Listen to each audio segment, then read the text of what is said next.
What is up, Nickel City Mafia? Welcome to the Nickel City Rush Hour. Yes, a new show name.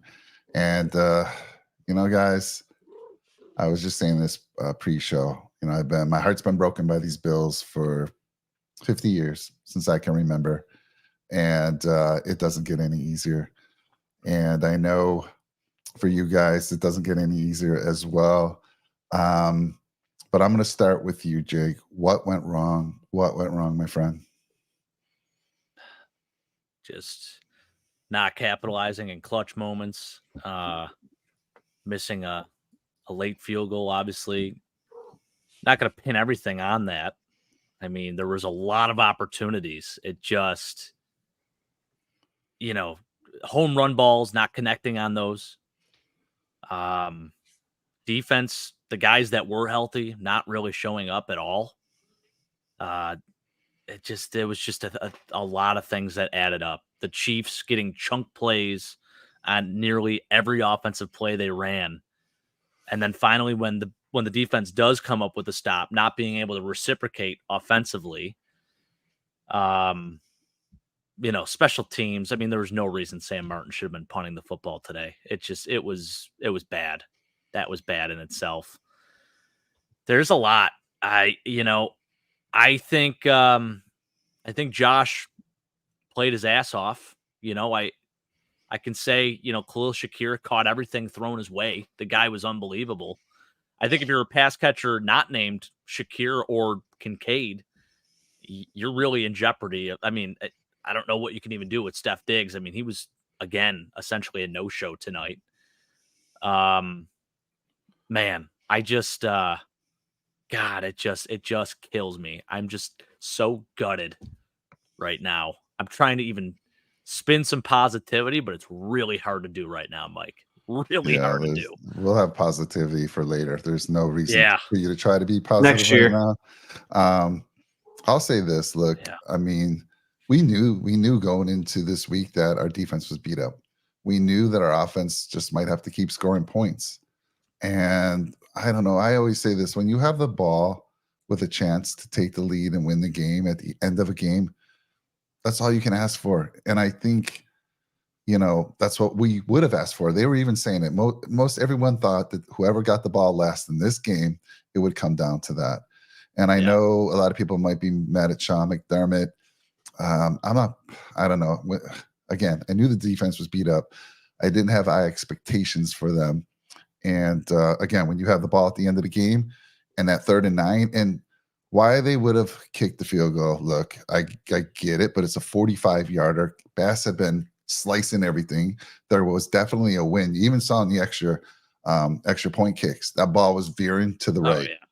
And for Jim Nantz to just emphasize the wide right again, slapped me right in the face. I mean, Jim Nantz, come on, dude. And to see Jason Kelce, okay, cool. But to show Taylor Swift as much as they were, come on, get the hell out of here with that. So I don't know, guys. We had a chance. And I know as bad as the defense was, you had the ball with a chance to win. Let me throw it to dead inside over here, Mr. Sean Kula. Man, talk to me, Sean. Who's to blame here? Give me your thoughts. Oh, well, I mean, basically everybody. I mean, Martin stunk, Bass stunk, the defense stunk all around. Rasul Douglas got cooked by literally the worst wide receiver in the NFL, MVS, who was ranked 123rd out of 125 on PFF, who's dropped touchdowns to win football games, drops 3 catches a game. He got cooked. He cooked Rasul Douglas the entire game. Nobody could tackle. Rousseau, another piss poor performance, another piss poor year for him. Can't wrap up a quarterback. You're 6'7", 300 pounds of muscle, and you're big for no reason. Like, give me your body, and I'd be an elite pass rusher. You wasted. God gave you a gift of a beautiful frame, beautiful strength, and then I'm 6 foot tall, and I have to run a business for my life when I could have a body like you and be a professional athlete. Really disappointing. And then, sure, they had 10 people on the field for that fake punt. You were 6 yards away. You really think DeMar Hamlin's going to run for 6 freaking yards to get a first down? And then you've seen how bad your defense has been playing all night. If you didn't get it, you give them the ball at the 30. We luckily got the ball, fumbled into the end zone. But if we didn't, we would have been down 10. And then you're not coming back. So that would have been a dagger. So, coaching was horrible. Special teams coaching was horrible. Defense was horrible. Offensive line was fantastic. So I guess I can smile about that. They were absolutely outstanding. So I don't think Josh got pressured one time. Maybe he got pressured once, like actually pressured. He had lanes to run every time he wanted to. He had plenty of time to throw the football. Sherfield dropped 2 big plays. Diggs dropped the biggest play of the game. Cook dropped another touchdown. Luckily, we scored a touchdown anyway. Like I was saying in the group chat all day, Bass stinks. He's about to miss every single time he kicks. An extra point, it's 21 yards. He's almost missed it every time. And then, of course, doesn't know how to kick in his own stadium. He kicks it right down the middle, and then it goes to the right. Like, obviously, it's going to move with the wind, So, he was at fault too, and it's just, again, Josh played great. It would have been nice to see him take over that last drive and get a touchdown and, quiet everybody up. But at the end of the day, they're going to look back at that and say, hey, Josh had the ball, and they had to kick a long field goal, and they missed. And, he didn't choke. It just stinks that it had to come down to that. He had played a great game, 3 touchdowns, no turnovers. And the only thing I'm going to say about the referees, that call on Dorian Williams, you're literally, and Jake can attest to it too. You're literally taught by your coaches on defense, if it's before the quarterback throws the football and somebody crosses you, you lay their ass in the ground. And the ball didn't leave Mahomes' hand, and it was within 5 yards, and Dorian Williams hit him. That should not have been a flag. It should have been 4th down there. They could have punted the football. And again, one call doesn't make a difference, but it's a momentum thing. And, again, then we gave up points after, I think, anyway. So it kind of just stinks, cumulative altogether. We had no answer for Kelsey because nobody was fast enough to keep up with him until, I got to give Jake, I was giving Jake a hard time. As soon as Teron Neal went in and went on him a couple times, he was really good at it. That was the only time he's ever good is when he guards Kelsey. So I know, right? I'll give you that. And then, Battlehawk said Bass sucks. And me and Brett try to tell him, no, man, he's good. Don't worry about him. And, I guess push came to shove, and he shoved. Yeah. Yeah. Let me, Brett joining us here from the Go Bills podcast. And I got to say, take a look at this, Sean. Look at these 2 guys in the center here. They kind of look like younger brother and older brother. Younger brother's been out partying the night before, hasn't really cleaned up his beard, hasn't combed his hair, brushed his hair. Yeah, you got older brother over here, the more responsible one. But let me throw it to you, Brett, and your thoughts on this game. Listen, I'm going to say this, it wasn't the ending that I thought it was going to be. Obviously, I was hoping for a win, but this is by far one of the most resilient teams that I can remember from the Buffalo Bills, and they did way more than I ever expected them to do, especially getting to the playoffs and being 6-6. I never expected them to go this deep in the playoffs, but this was a great run. It's sad to see a lot of the faces that are with the Buffalo Bills right now. We're probably not going to see some of them back. Guys like Jordan Poyer, Micah Hyde, those are the players that I'm thinking about the most in the locker room. Also, Gabe Davis, not even being out there on the field. Was that his last game in Buffalo? We never know. But there's a lot of players that I'm thinking about in that locker room, in a team that, had high expectations to go to the Super Bowl at the beginning of the season. Now, the dream is now killed, and we don't know what new faces are going to come into the team, but we know for sure there's going to be faces that are leaving. So it's never the same group of guys. You never get the same 53 men on the roster, but for everybody that was out there on the field for the Buffalo Bills this season, we appreciate you so much. And I just want each and every one of them to know that we're behind you, and we will continue to believe in you every single week in the 2024 season. But now we got to turn to another season and think about what's ahead for the Buffalo Bills. Yeah, good stuff there. Let's see, Wump Donkey, what's your years, guys? We shouldn't have been here, but we were. These guys played their effing hearts out for us. Coaching failed, period. Injuries aside, I'm so proud of these guys. Go Bills. Yeah, well, Donkey, good point there. I do want to say first, congratulations to the Chiefs. They beat us fair and square. And so if Chiefs fans are coming in here, congrats. Flowers to you guys. But let me say this. It also felt like Spags, their defensive coordinator for the Chiefs. I always say this. We get a little outcoached. We don't seem to make adjustments. And I know, Sean, every team makes adjustments, but it feels like we make the wrong adjustments. And I don't know why that is. We came out, we went to half with a 17-13 lead. We come out and we score only 7 points in the second half. That's not going to get it done against the Chiefs. And man, I'll tell you what, Mahomes, Kelsey, Pacheco, I mean, they were running the ball just as well as us. I mean, we just ran the ball down their throats. But then all of a sudden, it seemed like once they made adjustments to stop that, we didn't make an adjustment. We kept running it, and then we get stuffed for a 2-3 yard loss. It was frustrating as hell. Let me go back to you, Jake, man. Now that you had some time to collect some thoughts here. A little bit on Brady, a little bit what's going on there in that second half. Good job by Steve Spagnuolo making adjustments. I know at times they had 9 in the box. I mean, they were just, doing everything they could to shut down the run. And honestly, we couldn't do anything within the passing game. And anytime we seemed to have a break or even a step, our receiver couldn't make a play. It was just frustrating. I think Josh did a really good job of taking what the defense gave him. I mean, he was checking the ball down well. I thought the guys did pretty well after the catch, specifically Dalton Kincaid and Khalil Shakir. Even James Cook and Latavius Murray at times. I thought they did a really nice job today, minus the drop touchdown pass by James Cook. Luckily, we still scored on that play, as Sean mentioned. Just sucks, man. The Chiefs had a lot of plays where they were able to capitalize. Marquez Valdez-Scantling makes an incredible over-the-shoulder catch, and then you have a top 5 receiver in the league in Steph Diggs who can't come up with this incredible, just an insane throw by Josh Allen. Yeah. Again, I mean, the guy he does things that no other quarterback in this league can do. Pat Mahomes cannot make that throw. Maybe, but Josh Allen does things that no other quarterback can do in this league. And it just sucks because we have an opportunity at the end there. Josh tries to throw 2 to the end zone, and I understand what he's trying to do there on the 1 to Khalil Shakir. He gets hit, so it impacts the throw a little bit. I know he could have taken Steph on the over route, but he wants to score a touchdown. So I don't hate him for that. I understand where he's going there. The second play, he bails, runs to the side, throws it to the end zone.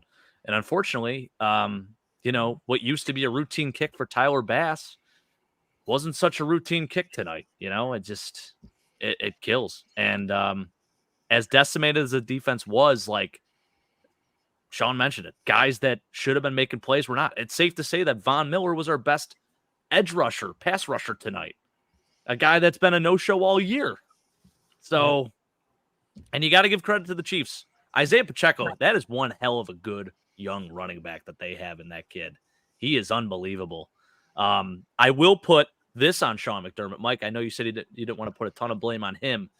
I think the lack of making those adjustments, especially with covering Travis Kelce and still relying on AJ Klein to somehow cover this guy when it was clearly a mismatch right from the get-go, and not putting Saran Neal on him earlier, that frustrated me. I didn't understand that one bit. It was just a culmination of a lot of things. I think, again, I still think Josh is the greatest quarterback in the NFL right now. That's not even being biased. The guy just does things that no other quarterback can do. Pat Mahomes made the right throws and made plays when he needed to tonight. So did Josh Allen. But, again, you're not getting help from all sides here. I felt like the Chiefs definitely got more help, with their playmakers and their defense and all that stuff, and that's why they won the game, plain and simple. And it was a fair win. I'm not saying it wasn't a fair win, but that's what it came down to. Yeah, fair win for sure. Sean, let me ask you, so it's a 44-yard field goal. We've known Bass has struggled recently too, so his confidence is probably not the best. That wind was blowing. Don't get me wrong. It wasn't like he completely sliced it, which he did, but that wind was taking it to the right constantly. Now, he could have adjusted, but man, he would have had to play one heck of a slice. And if you're a golfer, that's not easy to do, to play the perfect slice. But would you have even kicked that 44-yarder or 4th and 9? Look, last year, 2 years ago in the 13-second game, I think it was 4th down for us. We throw the ball to Gabe Davis, and we almost win that game. I'm thinking you got to go for it at that point in time, because even if they make it, how confident were you that they weren't going to come down and get an easy field goal? I mean, seriously, what's your thoughts there? I mean, I get why they did it, but who do you want the ball in the hands of, Tyler Bass or Josh Allen? So I would have tried, because like you said, even if he made that, all they need is a field goal. And I don't care how injured the defense was, they had over 10 yards of play. That's a first down every goddamn play they ran. That's not acceptable. That's disgusting. I don't care what defense it is. The worst defense in the NFL wouldn't even do that. So major problem. I don't care about the injuries. You still had a lot of starters out there. You're really only missing Bernard and Benford. I don't think they make up for that. So that much of it. I mean, still like 10 yards of play. That's insane. That's literally insane. So yeah, I would have went for it again. I think again that play where Josh did get hit a little bit. I just think it was a bad throw, because I think he was in the middle of throwing right before it happened, and it's not like Dawkins got bulldozed. He had a good anchor on Chris Jones, and Josh was holding the ball, and he had to block him for a good amount of time, and he kept holding him, and he got Josh could have maybe felt it and moved a little bit and then threw it, but Diggs was open underneath. And, I like going for Shakir in the end zone, but I just think that was a bad throw. But again, he played so great. I'm not gonna put that on him. But I would have went for that, or maybe that third down when it was 3rd and 9, instead of just chucking it at 50 yards out of bounds, maybe try to run it for a yard or two, and then maybe, now it's 4th and 6. Now maybe we can do something better play here and get it. So it's just little tiny things like that separate winning championships and getting bounced in the divisional round every single year. And you got to capitalize in the red zone. That first drive where we got a field goal, we needed a touchdown there. And unfortunately, it's little things that matter. It's always the little things, and it's always us that can never do those little things when it matters most, and takes away great games, great performances. So many people on my friends list hate the Buffalo Bills and hate Josh Allen, and they pray, they wait till he fails. They wait till the team fails, and all they do is post about it. They change their profile pictures, the Diggs standing in Kansas City while the confetti drops. They just continuously just rag on. They wait till he loses, and then, they ignore, Diggs dropped a 70-yard pass. Sherfield dropped 60-yard, two passes that equal 60 yards alone on its own, and that was our first 3 and out when Sherfield dropped that pass. I know Mike said his arm was locked up, but that should have been a holding, or fight it out and make a catch. It's a playoffs. You got to do something. And I said before, I texted us. I said in the pregame, you got to remember the pain that you've been dealt every year by these guys. Every year you're in the playoffs. Every year you get disappointed at home. It doesn't matter where you're at. And things, you got to make plays like that. Plays like that change the game. And, we didn't make any game-changing plays. We didn't make enough game-changing plays compared to what the Kansas City Chiefs did. They didn't have any drops. They didn't give up any sacks. Like I said, Rousseau, that first play, the first drive, if he just wrapped up and just put his body weight onto his legs, it's 3rd and 20. They're not getting the first down. And then they don't get a field goal. So it's little things like that, man. And, I would have, again, just to go back to the original question, I would have went for it, but it would have been nice to maybe, instead of Josh just throwing the ball out of bounds, maybe try to take it for a yard or two. And, the game's going to be over soon anyway. You might as well lay your whole life on the line. Try to, you like hitting people, right? You like to get hit. So lower your shoulder and try to get 3-4 yards, and then make a 4th and manageable. And then maybe you can win a game, but guess we'll never know. I do want to just say, I'm not going to catch up on all chats, guys. I know you got a lot going on there. Maybe I just want to say hi to some of the folks out there. Battlehawk, thank you for coming out, joining us on this tough night to be a Bills fan. You got Andrew Schmidt. I'm not sure what that means. Laces out, Dan. Can anyone? That's the kick. He's talking about the field goal, right? Lower the laces in? I don't know. Zach out there. Good to see you, Zach. Thank you for joining us. Tom, appreciate you being out there. Let's see who else we got out there.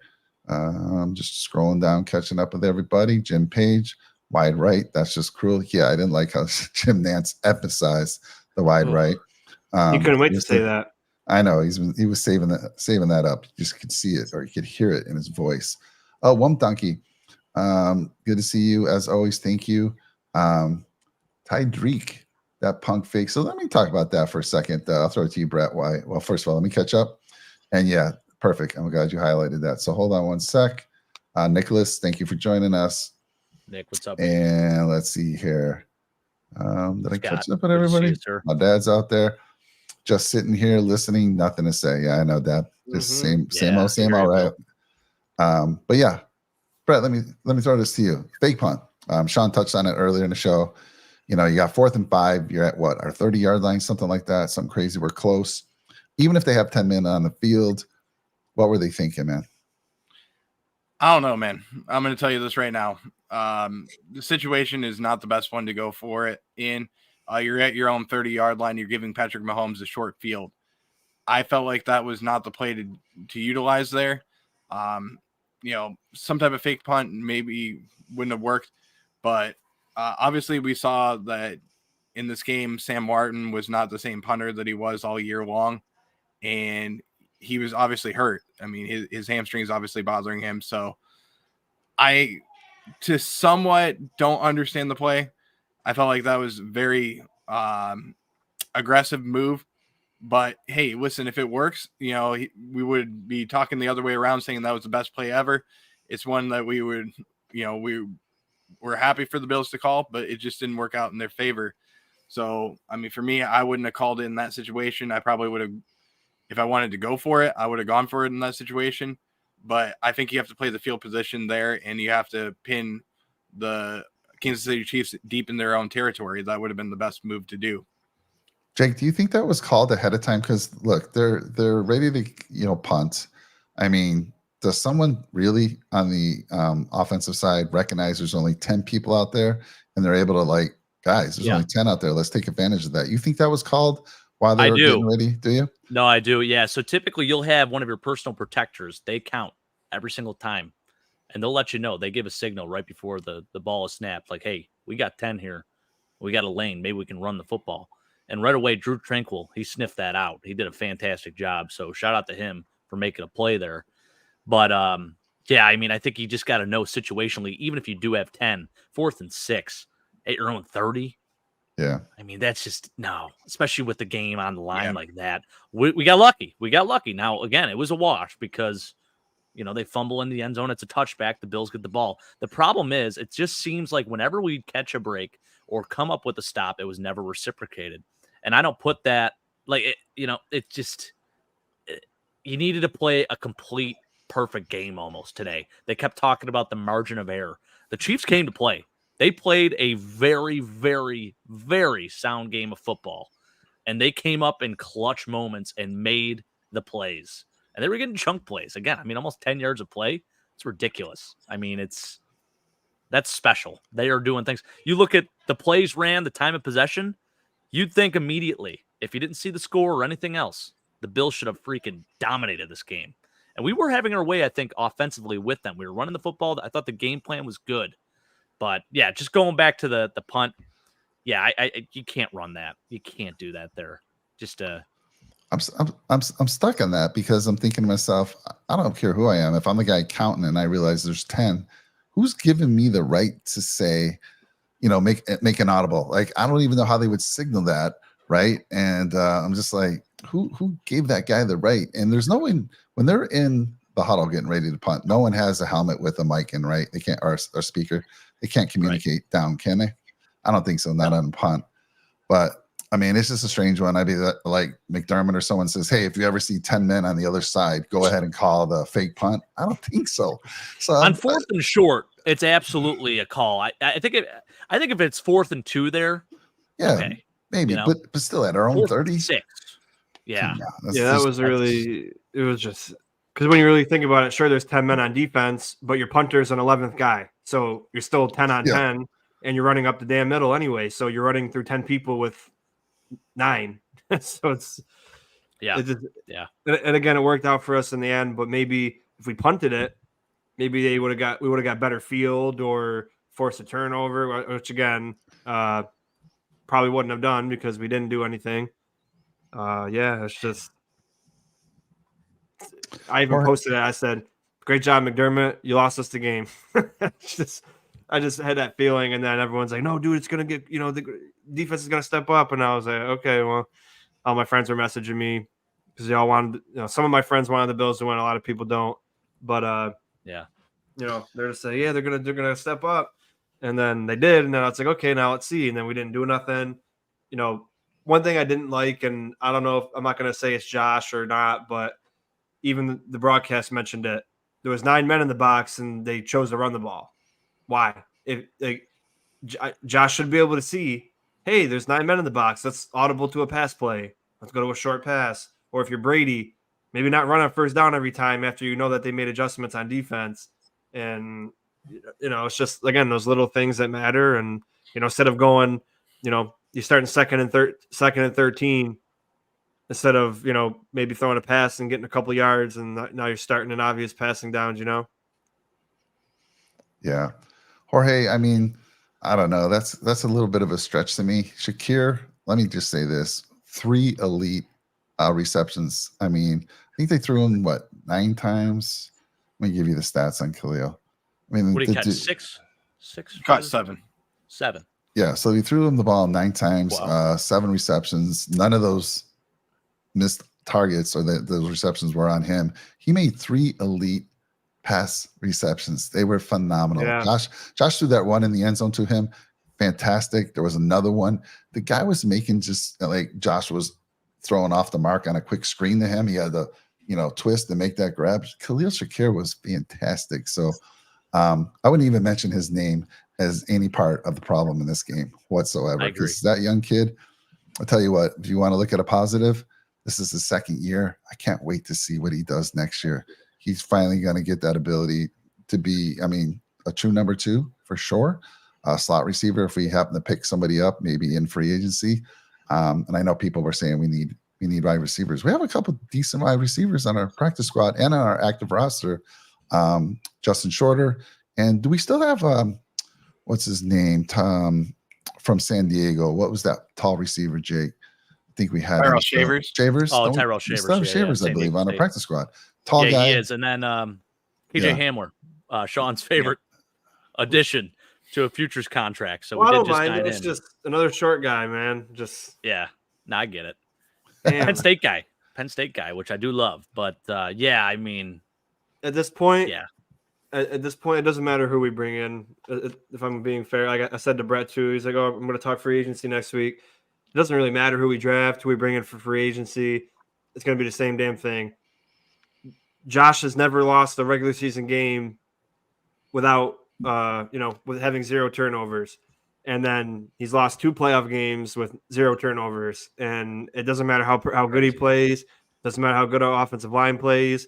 Doesn't matter how good, guys like Shakir play or Cook play. We ran the ball extremely well. We had a great offensive line play the entire game, dominated them, bullied them, threw them around like rag dolls, made them, they shouldn't even be on the field. They look so horrible. And then, you got Josh Allen. It doesn't matter still. So I don't know. It's just at this point in time. I know. What do you do? Sean? You got to wait so long. That's what sucks about football is like, yeah, you get the draft. Yeah, you get free agency, but you don't get football until September. And then at that point, it doesn't even really matter because all I'm going to think about is 0-3 against Mahomes in the playoffs. Who cares if we beat them again? Oh, because we got to play them again in Arrowhead again next year in a regular season. We play Baltimore. We play San Francisco. It's going to be another tough year, and it's going to be the same kind of similar year to this year. But yeah, man, it's really I don't have any answer. It doesn't matter who we get. It's part of it has to be coaching. And again, I said it for the Bengals game last year. If you can't come to play at home defending your turf in a playoff game, I don't understand. Like even Matt Milano last year came out and said, yeah, nobody had any energy. Why? Why? How would you not have energy? This team was talking crap about you for the whole year. You know, your friend died on the field playing this team, and now you got no energy to play in a home playoff game that some people said you didn't deserve to have last year, and you get blown out. And then now this year you get to play the Chiefs at home, and Bills Mafia does matter. And then electric. Did you hear that crowd? They didn't get one false start. They didn't get as loud as Bills Mafia was. They didn't have nothing to cheer about because the defense gave up every freaking touchdown, every drive was a score. Yeah. So it's like almost, near the end they didn't score on a couple of them, but man, it's just so deflating. It's so upsetting. It's like I don't care about free agency. I don't care about the draft. Man, this is gut wrenching. Yeah, Jorge, good points here. Again, small details always bite the Bills, even if Bass makes it. Yeah, you were right. We talked about that a little earlier. Like, how confident were you if we make it and tie it up, giving Mahomes the ball with 1:40? What'd you say he had 1:40 something? I mean, I wasn't very confident. Yeah, I mean, right. That's why I'm saying. That's why I was saying go for it. You got to go for it at that point in time, and put it in your best player's hands. Josh Allen, 4th and 9. I'll take that all day over a 44-yarder when the game's on the line. Jim, your defense came up. Jim, who are you? You're a fan of the Jets. Jets fan. Yeah, we sure did. Well, I like the other AFC East teams coming in to maybe show a little support. We appreciate you, Jim. Defense definitely came up short. Let's see. Now it's going to be another year. Mahomes in the AFC Championship. If Lamar wins, then he's going to be lifted over Josh Allen, even though the stats aren't even close. And it'll be another year of Josh Allen being disrespected, Josh Allen in the offseason being overlooked. And again, I know it doesn't really matter, but it just sucks because, and I said this to a couple of friends that aren't Bills fans, I just don't understand why people want him to fail. He was a nobody, shouldn't even have been in the NFL, based off of going into college. The only reason why he went to Wyoming was because the scouts were looking at someone else on his team. So he got lucky that he even got a chance to go there. And he goes literally from the mud. He wasn't like Joe Burrow or Tua, who had everything around him in college and went to the best schools and had the best draft classes and best coaches, and then get to the NFL, have all the best weapons around him, all the best coaches around him. He literally had nothing and has been crippled by a defensive-minded head coach who continuously fails and failed to put people around him really until this season. And people just like, oh, yeah, he lost again. Can't get it done against Mahomes. If Lamar wins next week, where does he rank in the top 5? Where does he rank as far as quarterbacks go? It's just I just don't understand why people just hate on Josh Allen. And I can do it because I'm a fan of him and this team, so I'm going to be critical of him. But people love stories, don't they? Like a guy that came from nothing, a 0-star recruit. He did the same stuff I was doing in high school, messaging Ole Miss, hey, coach, whatever, here's my tape. I'd love to, at least get your opinion on how I look. I know I'll probably have no shot at whatever. Like I was doing the same shit Josh Allen was, and I had no chance of going to Division I school. And he got that one call, I didn't, and now he's in the NFL and he's the top 3 quarterback in this league. But unfortunately, because of him not getting to a Super Bowl, not getting playoff win, not beating Mahomes in the playoffs, it's going to be the same repeated thing for the next 8 months. And once we get in the regular season, we're going to win. We're going to win in September, and then Nick Wright's going to say the September champions can't beat the Chiefs in the postseason. It's just going to be the same old stuff, and I just can't deal with it anymore. We got to get the monkey off our backs at some point. Sean, you watch too much social media. Don't even watch those guys. I mean, why do you got to do? I got to do something because no one else makes videos when I'm working, so I got to. What do you got to do? By the way, I want to try something here. I see quite a few people watching in the channel right now. Being a little quiet, tell us who you are, tell us where you're from, and smash that like button for us. Give us a little love, lift us up. We're all a little down here tonight. Give us a like. Give us a like. And if you're new to the channel, please drop a nickel on that subscribe button for us. We really appreciate it. All fan bases, too. I want to hear every single comment from everyone. If you're a Chiefs fan, I'm here for it. We welcome everybody. So congrats. We already said congrats to you guys. You did it. And, we don't have any qualms about it. I mean, you beat us fair and square. Jorge, Bills delay game. That was one that frustrated the heck out of me. Bills getting delay game and also used timeout. That was the timeout. That was the problem. that we had to use, I think, delay of game and also use timeout in third quarter at home. Small details. Yeah. Josh Allen for life, of course. Wump Donkey, early on in the show, you were mentioning like we're gonna lose some people, some hard decisions have to be made. Throw some names out there. What do you think? Jordan Poyer, Micah Hyde, Von Miller. I don't know. Von is Davis. Von Miller. I mean, we'll have to look at his contract, but I think I think we still have to pay him a lot of money. Get these old guys out of here, Mike. Get the old guys out of here. All right, let me get out of here real quick and let you guys finish the show. You know, like you were tired the other day. Maybe these old guys, when it comes to the night games, they just can't. You know, they wake up too early and they just can't hack it at night, and you know they're just like, man, I gotta. Jorge, first one coming in saying, get McDermott out of here, but yeah, it's gonna have no choice. It's a thing, Sean. Old men get tired, especially you got to get up at 5 a.m. Yep, gotta get young. Gotta get young and ferocious, and you know, Von did play good this game. You know, I will say I was happy with how he played, but we have a lot of good guys. We don't have anybody that's great. Like Rousseau was good. Oh, Oliver was great. You know, I've always liked Oliver, but we got to draft guys that are just like bam.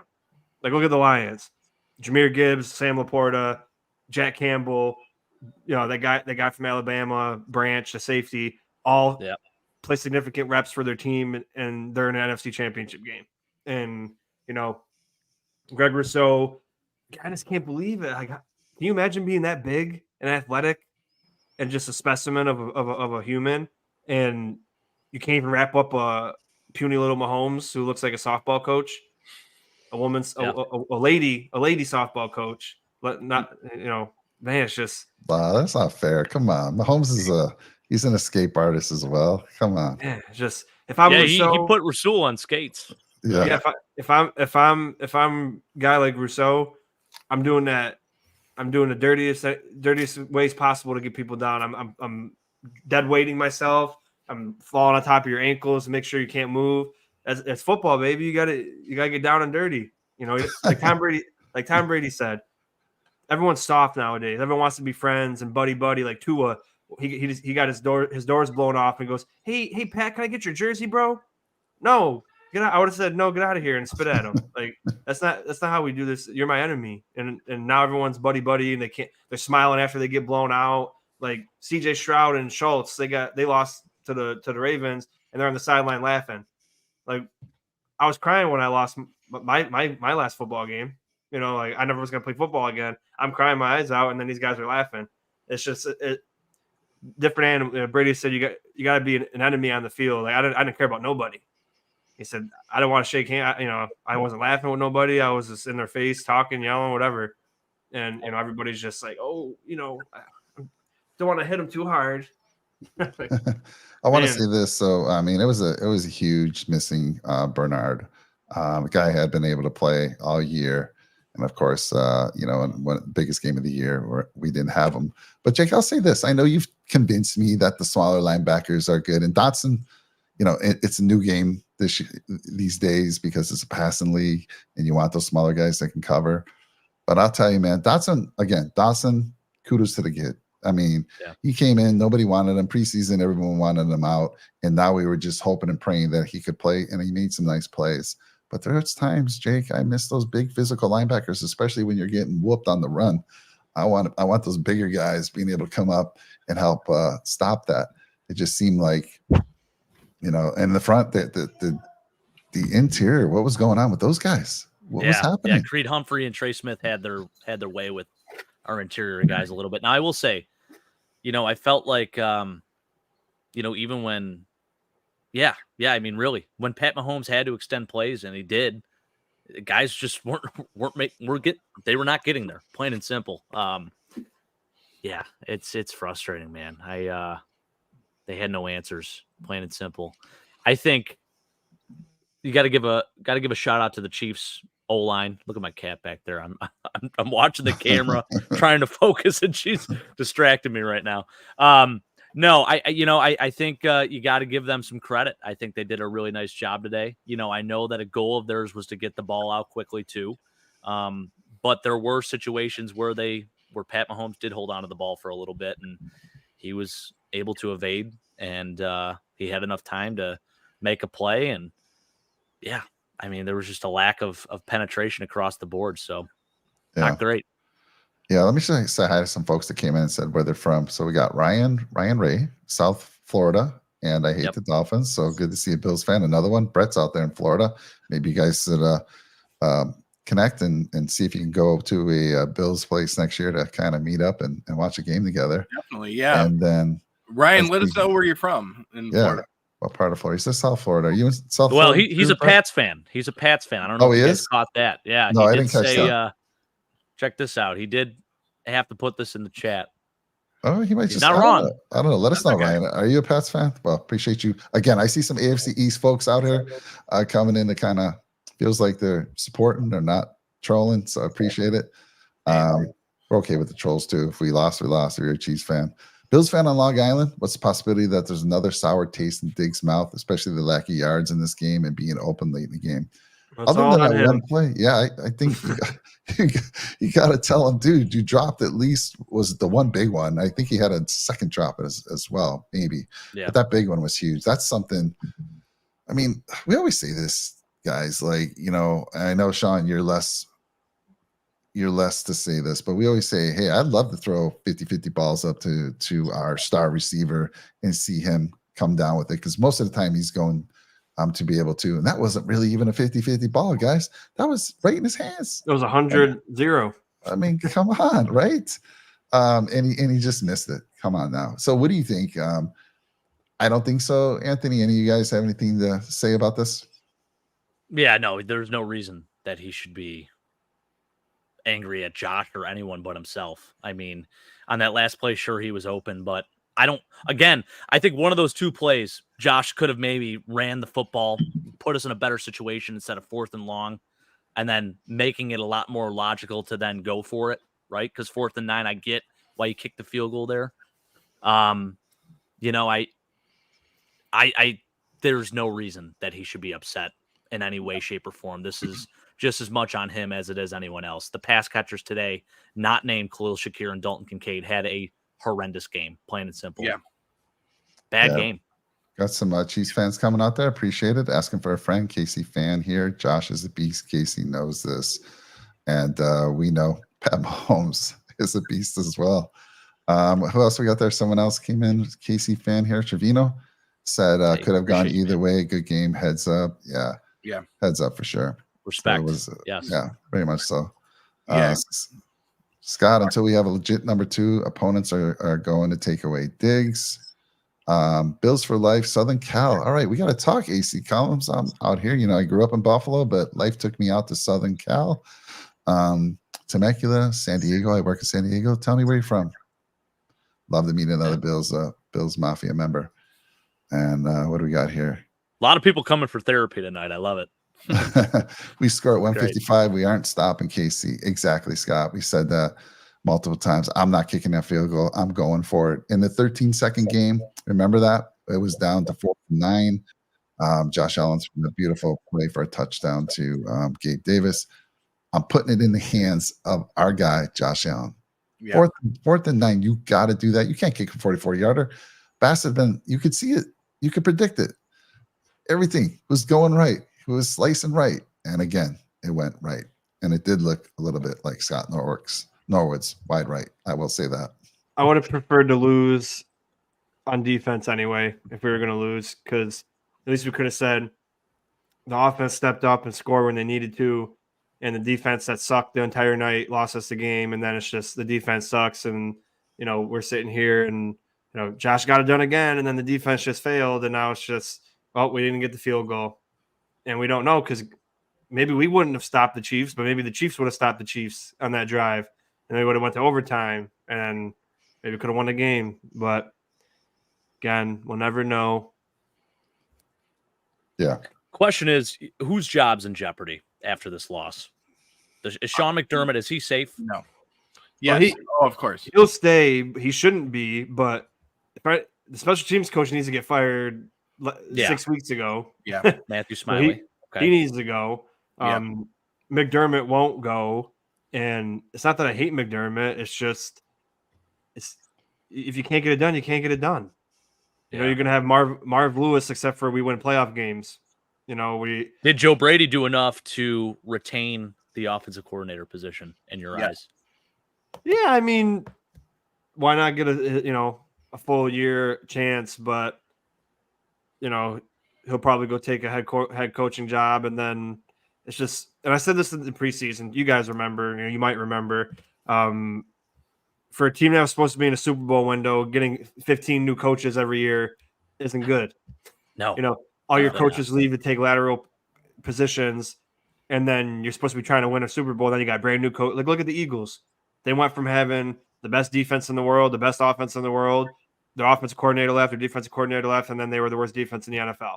Yeah. Like, it matters. It really does matter. And now Josh is going to be, he had the guy before Dable, I can't remember his name, then Dable, then Dorsey, then Joe Brady, then probably someone else if Brady's gone if Brady's not gone this year, he'll be gone next year. So it'll be at five or he's having just as many coordinators as guys on bad football teams, and that's not okay because it's always something different. Everybody's got different ideas. Everybody's got in your guys' work, you guys might have one boss and then you get a new, I'll use my example because in the military, you get new company commanders every year and a half, new battalion commanders every 2 years, and every single time they have their own thing and they change everything. So the last company commander we had was amazing. He always cared about his soldiers. He was, big on family, this, that, and that. The next guy comes in from from the Ranger battalion, and he's a hard ass and doesn't give a shit about anybody. And he's like, okay, we're staying until 1800 every day. You're not going to be on your phone. You're not going to talk to your family. I don't care. We're going to be doing this. We're going to do that. And you got to deal with it. So every time you get a new coach, everything's different. They have their own viewpoints. So being consistent when you have a great team is very important. So same coaches that are working, and if McDermott can't get it done, I mean, he proved again. Yeah, he went on a nice run, but maybe Nick Wright was right about that. Maybe we should have it would have been better if we lost to Pittsburgh because then McDermott could have got fired. And then now and it's just like the Dolphins with Tua. Now they're going to be stuck with Tua because he has the stats, because he has Tyreek Hill and Jalen Waddle, but he can't win big games and he can't win playoff games. But they're going to sign him anyway because he has the stats. And then when they have to pay, when his money kicks in and they can't sign Tyreek Hill, they can't sign Jalen Waddle and Jalen Phillips and great offensive line, and he's got to lead the team, he's not going to be able to. So, you either got it or you don't, and maybe it's time for I'd like to see it, but maybe get a new head coach that's got an offensive mind, and then don't change anything ever again. You get Joe Brady as offensive coordinator, you get a new offensive minded head coach. You bring in Vrabel as a DC or something, and then you ride with that for a few years and see what happens. How about this? Yeah, I see that. Yet again, closes the year out by saying starts with me. I didn't answer, but I'll answer now. I don't think McDermott's going anywhere. And just a few weeks ago, we were praising the heck out of him, what he's done with the defense. So I'm going to respectfully disagree with the panel here. I think he's done a fantastic job, and his defense was beat up. And again, maybe I don't know, could he pull more magic out of his hat for this game? Maybe. We got Rasul Douglas back, but obviously he wasn't 100%. My goodness. We lost our best linebacker, our Bernard. We didn't have him. Yeah. AJ Klein obviously was exposed. He had a decent game last week. We were all excited, but there's a reason why he wasn't signed. He kept being re-signed to our practice squad. He had no Benford. He just had a beat-up team in that secondary and the linebacker core. And again, I don't put that on. I think he did a great job with this defense. Now, I don't think Joe Brady's going anywhere, Sean. I mean, look, I know he might have interviewed, but are you really going to hire him as a head coach? He doesn't have enough experience. Yeah, I know, but he's going to stay here, man. We got him another year at least. I promise if they offer him a gig and it's more money, it'd be stupid of him not to take it. So, it's a possibility. I mean, I don't think he'll. He's going against Bill Belichick, so I don't think he'll get hired. But if someone said, "Hey, I'll give you $12 million a year to coach the Falcons," and he's making $1 million coaching offensive coordinator for Buffalo Bills. He's going to take that coach job, and then, then we're going to have to bring in someone else, and it's a brand new thing. So, it's just how it goes. So we'll see. Yeah, I just don't think he has the experience yet. So I get it. I Of agree. course, if I'm offered as a coach, I'm taking it. But I don't think that's going to happen. Oh man, we got somebody here. Let's put the gloves on here. Where is it? Josh Allen can't win the big games. Oh baby, here we go. This is the first one. Won plenty of those. Here's the thing. Well, five playoff wins. Those are big games.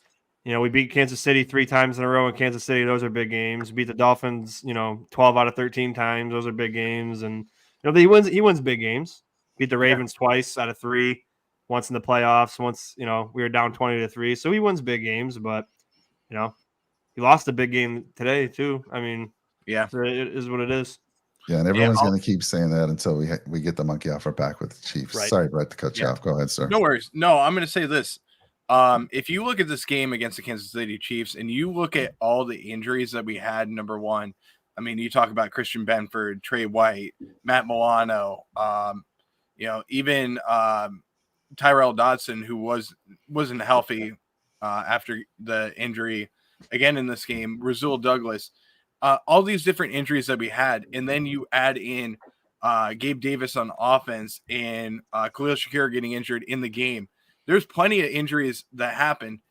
I'm not using that as an excuse whatsoever, but if you look at next season, there's a lot of optimism that this team can make another deep run.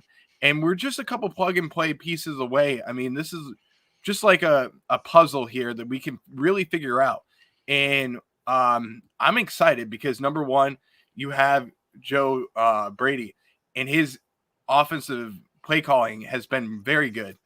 But I think we can take out a couple of pieces there in the wide receiver room, add into that, maybe draft a guy like Keon Coleman or somebody like that, big body receiver. I think that Brian Thomas Jr. would be a great fit from LSU as well. Or even we can go after a guy in free agency like Mike Evans, he's put up 1,000 yards for, it seems like, all of his life pretty much. So adding in a guy like Mike Evans would be incredible for this offense. And then you can plug and play some pieces on defense. I think just right now it comes down to a little bit more depth. And that's the one area that we've really missed. But there's a lot of optimism in Buffalo next season. And I know a lot of people are saying that the Super Bowl window is closing. And yes, the AFC East is going to be tight next year with Aaron Rodgers returning and also Tua and what they're going to do with the Miami Dolphins. I think that Chris Greer is going to do phenomenal things, but don't be surprised also with Gerard Mayo, what he's going to do with the New England Patriots. It's going to be tough, but I still think that the Bills are going to make a deep playoff run next season, and they can continue to keep this Super Bowl window open for the team. And it just comes down to Brandon Beane and Sean McDermott, and I have the utmost amount of confidence in both of them. I think they're going to do great things next season. We just have to hit on our draft pieces, and we have to do a better job in free agency by getting the right pieces in place. I love that, Brett. Bring in the optimism. I totally agree with you. Again, it's the only thing we can believe as a Bills fan, right?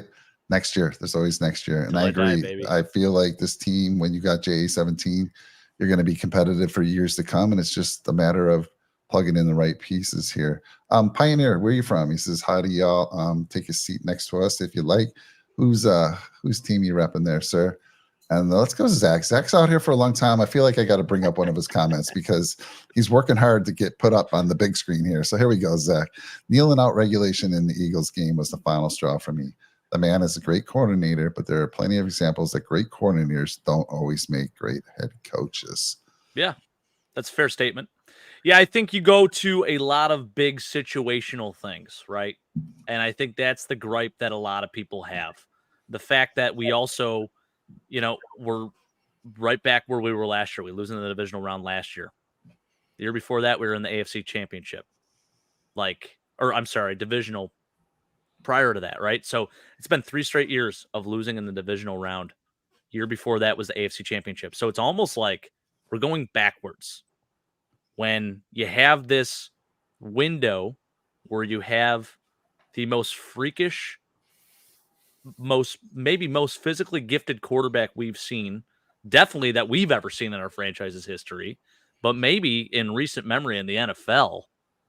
And it's like the time is being wasted. Sean put it perfectly. He played an incredible game today, and it still wasn't enough to string together a victory. Now, is that Sean McDermott's fault? I think you could argue maybe some things situationally, like I mentioned, the Saran Neal on Travis Kelce thing. Like, why didn't that happen sooner? Allowing 10 yards a play is unacceptable too. I don't care who's out there on the field. This defense was better against, in big games, decimated as they were without DaQuan Jones, by the way. They seem to play better in previous games leading up to this. So my issue is, like, are we just happy with a divisional exit every year? I love Sean McDermott as a man. I think he's done incredible things for this organization. It is the most fun I've ever had watching Bills football. And I thank him. I get on my knees and thank him for that. Don't take that the other way, Brett. I know where you're going with that, brother. Hold on, Jake. Yeah, right.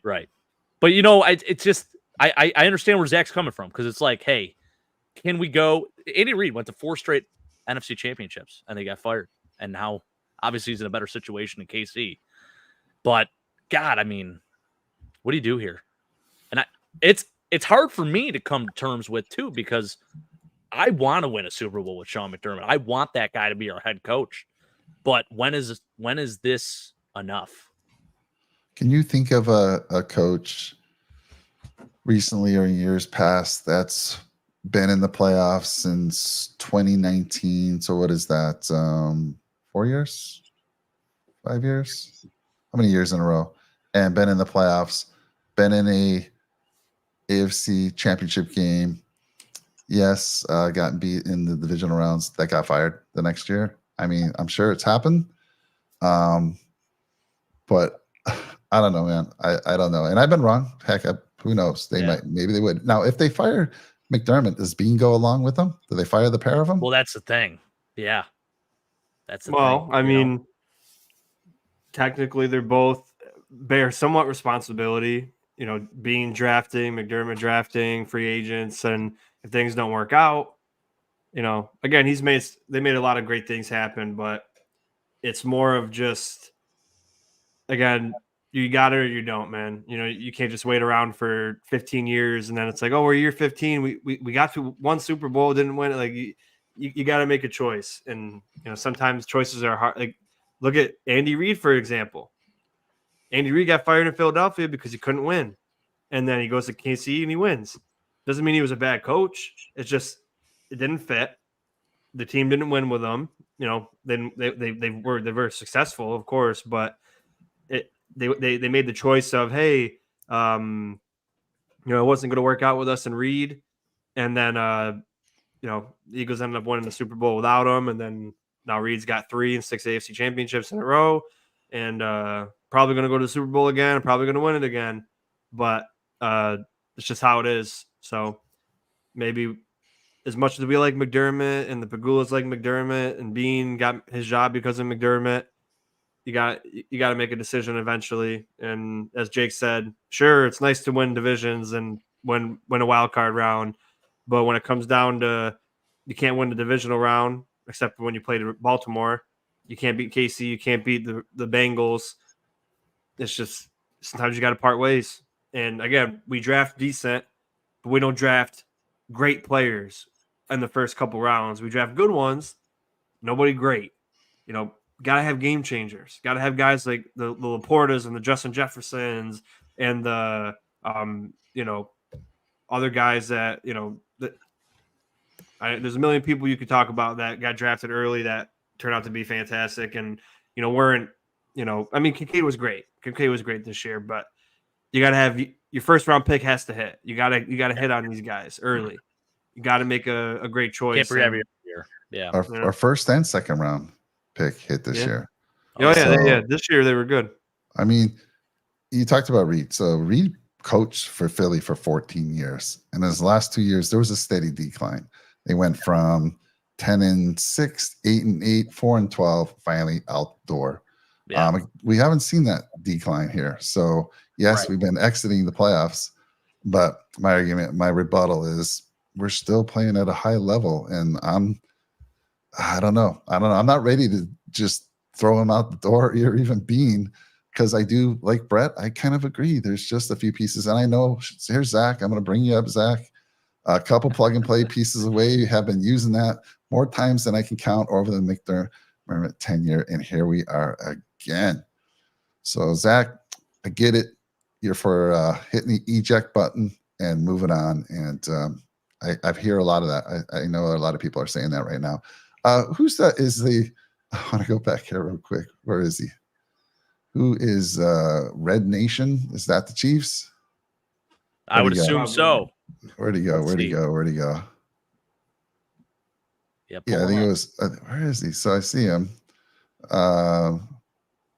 There he goes. Yeah, Red Kingdom. That's what he's saying. Yeah, that's got to be Chiefs fan, right? Yes. Oh yeah, it's got to. Can't win in the playoffs. I just want to know if Red Kingdom was watching the Chiefs when they had Damon Heward and Tyler Thigpen and Casey Printers, and when they went 2-14. I just want to know, were you watching the team then, or are you, did you just start following them a few years ago? No, they're fans when they were watching Priest Holmes. Love that. All right, I respect that. Priest Holmes, Derek Blaylock, Larry Johnson, Jamal Charles, Thomas Jones. I'll just keep rattling off. Omar Easy, fullback. Shoot. Rising indeed. Chiefs fan, but really enjoying your live post-game discussion. Thank you. We really appreciate that. And again, congratulations to your team. Yes. It's going to be you guys won fair and square. We appreciate you guys coming in. Seriously. It's going to be it must be very enjoyable every year. Tell us how that feels. Tell us how that feels. Yeah. By the way, if any of the Chiefs fans are in here that would love to get on a podcast on our next Wednesday show on the Nickel City Rush Hour, we have two folks that do content on our channel, and they are Ravens fans. Trying to book them. It'd be great to have them and the other side as well, the Chiefs side. So, hey, any of you out there are podcasters or want a shot to come on and talk, hit me up. Hey guys, real quick, I do have some breaking news that just came in. I want to mention. Oh, you gonna tell me McDermott's been fired? What? No, it's not related to the Bills though. Okay. So the Eagles head coach Nick Sirianni has let go defensive coordinators Sean Desai, who lost his play calling duties late in the season, from Matt Patricia. Okay. So I do want to break that news on the podcast real quick and mention that, but I do expect that Matt Patricia is going to be gone as well. Him and Darius Slay kind of already have a rocky relationship. I don't know how that's gonna. I don't know if they've kind of even keel things or how that's still going, but yeah, I could see it. Yeah. So Rick, thanks for coming in, man. Rick's a Ravens fan. As you can see the logo, he does content on Nickel City Mafia. He does the golf show with Tony. He used to do the fantasy football with Chris. He's been in our Discord. By the way, we have Discord folks. All the folks that are out there, we would love to keep chatting it up with you. We have a Discord channel, and we have multiple threads going on in there. Just click the link down in the description of the show. Join the Discord, and we can talk football, hockey, whatever the heck you want to talk about all year round. So join us. So Rick was out there, supporting the Bills.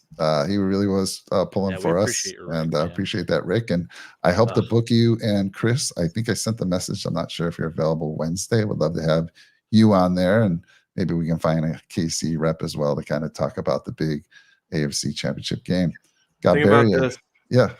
Brock Purdy or the Detroit Lions are going to go to a Super Bowl before Josh Allen. That hurts. It absolutely hurts. It does. I do love the Lions, though. I do too. Going back to when they were, that year where they first had Goff, when they were in like 21 score games, and it never worked out for them. I was like, man, this team wants it so bad. Like, you could tell how hard they play, even though they're terrible. And they go 9-8, just missed the playoffs. Now they're going to go. They have a chance to win this game and go to the Super Bowl. So, I'll be that would be the only game I watch. If the Lions lose, I'm not going to watch the Super Bowl, and I'll root for the Ravens, but I won't watch it because it's just going to be, if they win, it's just going to be another offseason of dragging down Allen, and I'm not dealing with it. So hopefully Lions can make it, and it's Lions Ravens, and that would be a good Super Bowl. But I was the same way with New England. I want new faces. You know, I'm the same way with baseball. I want new faces, not just the Astros. Luckily, we took that away from them, and then the Dodgers, who always choke. You know, I want new things to happen, and you know, as good as it was to get this ring here, it only lasted for 1 year, and then they've been 100 loss team for 3 years in a row, and it's not fun anymore. So it's it comes and it goes, but for Chiefs fans and you know Chiefs Kingdom, they get to enjoy 6 AFC championships in a row and maybe 4 Super Bowls. So it's an amazing accomplishment for sure. Absolutely. Yeah. Got to be proud of that. Incredible. Yeah. Barry, I love this. So, hey guys, I'm a long lost Charger fan. I was pulling for you guys. My son is a Bills fan. You have a great team. So, Barry, I love this for multiple reasons. I grew up in Buffalo, but I now work out in San Diego. Life took me out here. And so I'm curious, are you still around the San Diego area? And then second, I'm curious why your son is a Bills fan when you were a Charger fan, because I have a similar situation. I have an 11-year-old, and because of Madden, I forget what year it was, when Lamar was on the cover, 2019, he became a Ravens fan, and now he does support me. And I got to say this, dude, Jonah, by my side, every game by my side, and even tonight, man, he's just going crazy for the Bills. He's like, Dad, you know, he's trying to make me feel better. Dad, do we need to go on a walk after the game? Because last time, 2 years ago, after the 13-second, I'm like, dude, I got to take a walk. And he's like, Dad, I'm coming with you. And we walked for an hour after the game. Wow. Good kid. Wait, so Mike, what was the bet we made? Does Lamar have to win the Super Bowl or do we have to lose? I can't remember because Jonah said if something we had to go. Me and Mike had to go on and say that Lamar's the best quarterback in the NFL. But if Josh Allen won against the Chiefs, then he would have to come on and say Josh Allen's the best. So I don't know if it was if the Ravens win a Super Bowl or not, but they made it to the championship. So I'll do it for Jonah. Lamar Jackson is the best quarterback in the NFL. He definitely supports his guy Lamar, especially with the fact that he's probably going to get a second MVP. But I'll check. I think it was. I'm rooting for that. I'm rooting for Baltimore to go. Yeah. But it's just going to stink when they win it before us, and then it's just like, man, what do we got to do? I know. What do we got to do? Sophia, it's good to see you. We haven't seen you in a long time. I thought we upset you for some reason. I haven't seen you, but it's good to see you out there. I think Shakir and Kincaid are great. Yep, they are. I mean, there are some key pieces right there that I can't wait to see how they do in the upcoming years. Man, both of them fantastic. And let's see. Rick, he's been wanting Harbaugh's head for years. And he says if they lose next week, I'm going to call for Harbaugh's head once again. Funny. Hilarious. Diggs, Bass, and Sherfield choked. Yeah, tough day for those guys, man. Yeah. Bass has been struggling, but I don't know. Let me ask you guys. Okay, I wasn't going to say this, but is Diggs him, Brett? Is he him? Not this season. Towards the second half of the season, I mean, I saw a different version of him. I think that there's possibly some type of injuries that might be involved that we're not hearing about. Maybe that's what it is, but he's not the same, obviously. And I don't know how much of that is to blame on Joe Brady not getting him the ball, and how much of it is on Josh, and how much of it is on him that maybe he's just not healthy, and we'll see a different version of him in 2024. I think he's fine. I think he just stunk at the end. I think he just. You can't say that. I think he's fine. He just stunk in the end. That's funny. You just got to catch those damn passes, man. Like your brother. I don't speak for my brother, but your brother was whining and complaining all season, and then I wonder if your brother tweeted, "Diggs, you got to catch that, man. You got to catch that wide open 70-yard would have been a touchdown, but you got to catch that wide open pass. It hit you in both the hands. You beat your guy 1-on-1, and then he would have had, instead of being 3 for 9 with 20 yards, he would have had 4 for 9 with 90 yards, and it would have been a different game. But hey, I mean, he had that one catch, like it was a short pass. That was a rocket by Josh, and he pulls that in right. And I'm like, oh, there's the Diggs we know. It was a great catch. That was fantastic to catch a fastball like that close. Why didn't they replay the second play of the game when Diggs said he caught it? Like they didn't even show the replay. It looked like he did have it, but Nah, it hit. Yeah, they showed a good angle on it. I didn't. I must have looked away. But yeah, maybe you missed. Yeah, you probably were frustrated. Hang on to those, man. Yeah, B Smith. I'm hoping B Smith stands for Bruce Smith. I'm loving that. They're coming in with some Billy Smith support. Yeah, I know. I was only hoping, but he talked about Neil Smith. I think it was him who said something about Neil Smith in the comments, saying he might. Oh wait, no, never mind. That's Rise Indeed. Talking Mike, about Neil Smith, Derek Thomas. If you look up real quick and you look at the amount of viewers, I mean, look at that. That's pretty damn cool. That's cool. It is cool. I don't know if you saw that number there.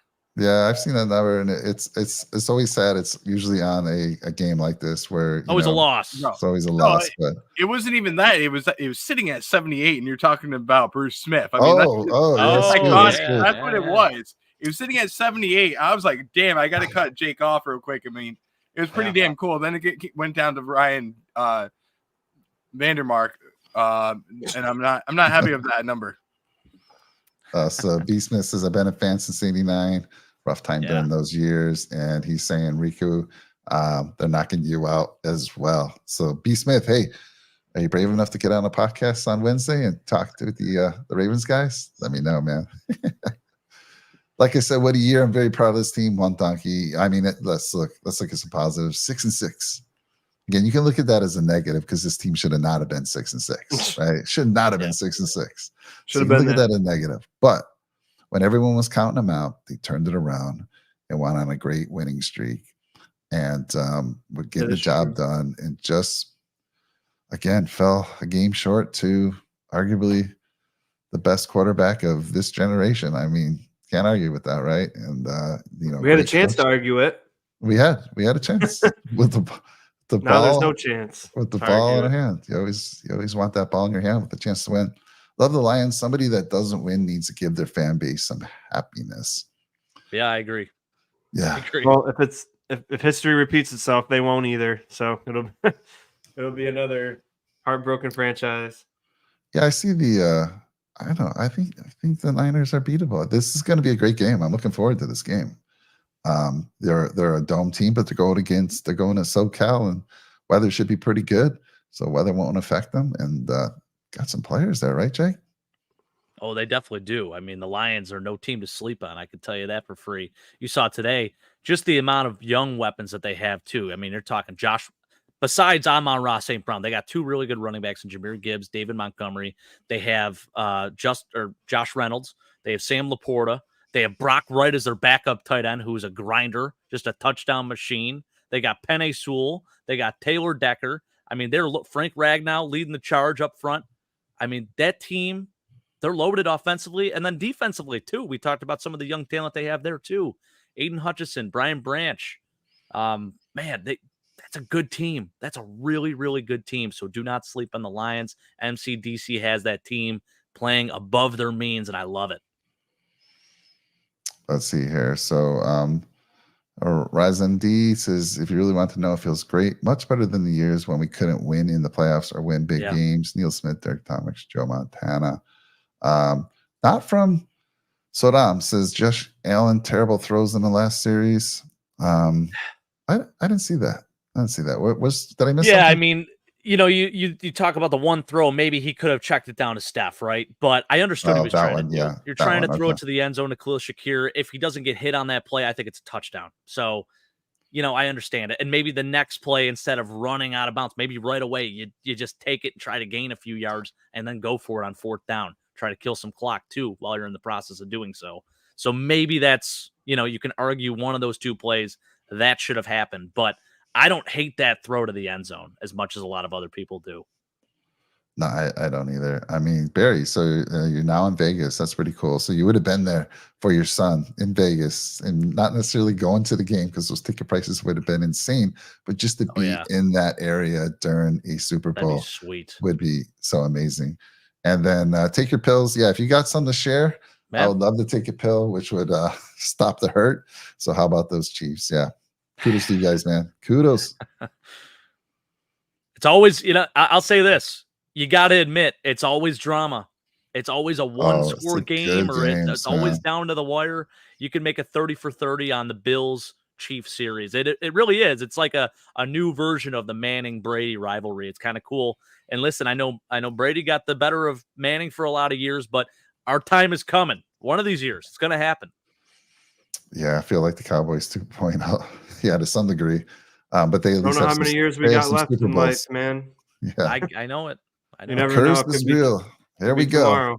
Curse is real. I believe so. Yep. I totally agree with this 100%. Oh, I definitely do. If only they didn't take the one stadium that was on Indian burial ground and move it to another site that was on the top of Indian burial ground, maybe we wouldn't have a curse. We've got like the a lot of reasons why there's a curse on this team, on these teams in Buffalo. You might hear something from Jake and I here in the near future Oh, yeah, about that. you will be. Trust me. Casey, Grandpa, good game. Thanks for joining us, Casey, Grandpa. Yeah, Man. appreciate you. It was a good game for you guys. Yeah. It was horrible for us. We don't feel bad for us. Yeah. Well, feel a little bit bad. I mean, come on. No. It's going to keep us up tonight. We won't be sleeping well. We got to go to work tomorrow. Never a good thing. I mean, it definitely felt, I was telling Jonah, because we're watching the game in the same area when we lost the 13-second game. And I'm thinking, I tell Jonah with about 5 minutes to go, I feel like we should move to a different location in this house to watch the rest of this game. But he made the call. He says, no, Dad, let's just stay here. Let's just stay here. But it turned out to be the same fate. Loss. Not as bad. Not as heartbreaking as that 13-second, but still very heartbreaking. Oh, yeah. Is the window closed? Is the window closed, Jake? No, not yet. Not as listen, if you got JA-17 as your quarterback, it's never closed. Let's be real here. He single-handedly can win you a game just as much as he can lose you a game. Today, he did everything he could to win the game. We still lost the game. I get it. But, man, you have a healthy defense in this game. You maybe catch one of those however many drop passes. This is a totally different result. And, hey, we didn't execute. It's we lost fair and square. But I'm just saying what the reality is. I mean, even with a decimated defense, this was still only a 3-point game. I know there's no moral victories, but if we're going to take one, then let this be it, right? Yeah, I agree. Yeah. Casey, Grandpa, agree with you there. So much pain, every heartbreaking pain every year. Levin, HTX, how long you been a fan? Talk to us, man. How long you been a fan, sir? Mike, I'm going to ask you a question real quick and I'll ask the rest of the panel. I mean, because this is one of those times where, this season we talk about mental health and everything. I did a show with Nick Dale, who's one of your good friends, Mike. And we talked about mental health. And it seems like every single game for the Buffalo Bills, I was having, issues with, being angry and pissed off and everything else. Can we just have a game where the Bills either blow out an opponent or we either lose by, 56 points or something like that? Why does it always have to come down to the last couple minutes of a game for the Bills? I mean, this is just the way that it's been for Sean McDermott in the last 7 years. Why can't it happen where we just either blow out a team or we have a blowout loss? I want that once, please. We had a couple blowouts. We blew out a few people this year, but yeah, every game that we've lost was by one score. Yeah. So it just shows you how competitive and good this team is. How many years of our lives do you think have been taken away from us because of those games that were so close? Brother, I don't want to know. Quite a few. Maybe 20, 30. Yeah. What was that, Sean? Won't know to what? So we won't know till the time comes. So if I'm 45, I'll be like, well, I probably could have been 90. Yeah. My family's got good genetics, so I should. I'm not going to say anything because I don't get the choice. But knock on wood. Hey, I'm up there in age, to live long, and I've been through a lot of heartbreakers, guys. So still hanging in there. So, Brett, but you said it doesn't get better. You said it doesn't get better, though, Mike. Did I say it doesn't get better? That's the kicker. All right. So here's the thing. So I feel like literally for COVID, right? So for COVID, our bodies seem to be adapting, right? We're able to fight COVID. So 50 years of heartbreak for me, and there's some fans like your father and my dad who've seen heartbreak even longer. They were there for the 60s when the Yeah. Bills had a chance to go to the first Super Bowl against the Chiefs. And every year, I'm telling you guys, during the Super Bowl years, I was in my young 20s. I was that guy who just didn't want, don't talk to me. Don't talk to me for days. My family knew to leave me alone. And then after the fourth Super Bowl, I woke up in the morning. I'm like, why the hell am I letting this team get to me so much? But that helped a little bit. But as the years go on, it still hurts every year. A little bit less, Jake. I will say that.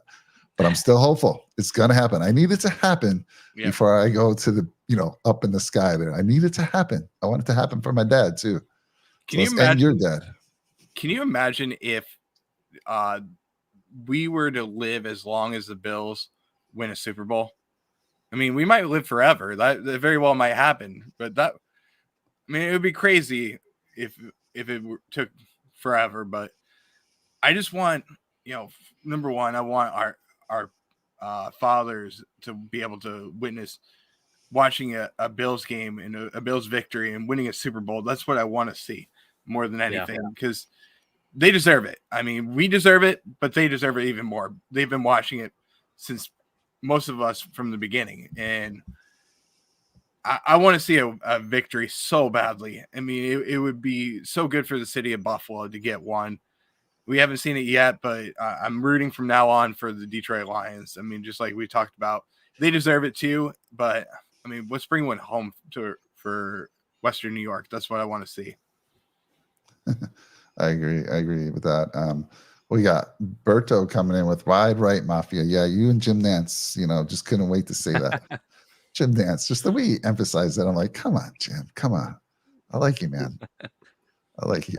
Let's see here. We got some Ravens talk here.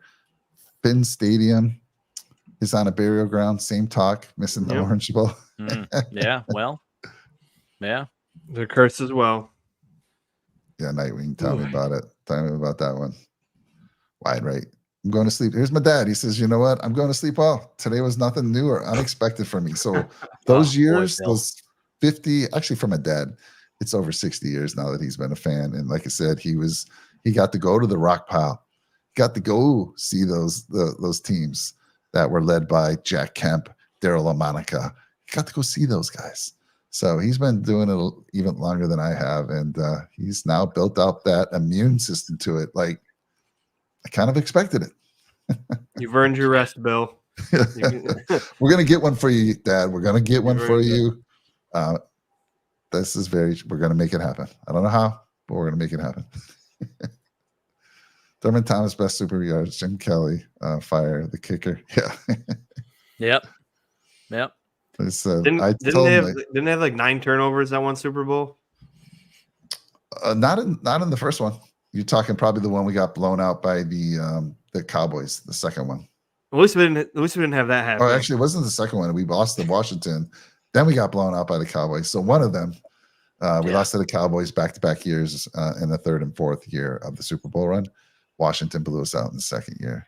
I always laugh when people bring up the 4 Super Bowl losses to me. I'm like, I wasn't even alive yet. So honestly, I really don't care. Like, you don't care about that. It doesn't bother me because I wasn't even a thought. So I was born in 95, February 5th. So, I mean, I just missed it. So I was born into this misery. I was in my mother's womb, and I could probably hear and feel every emotion during that 93, that final last fourth Super Bowl. And I was born into it. And damn it, I love every second of it, but I hate it as well. And it's just the most beautiful turn of emotions every single Sunday, every single game, guys.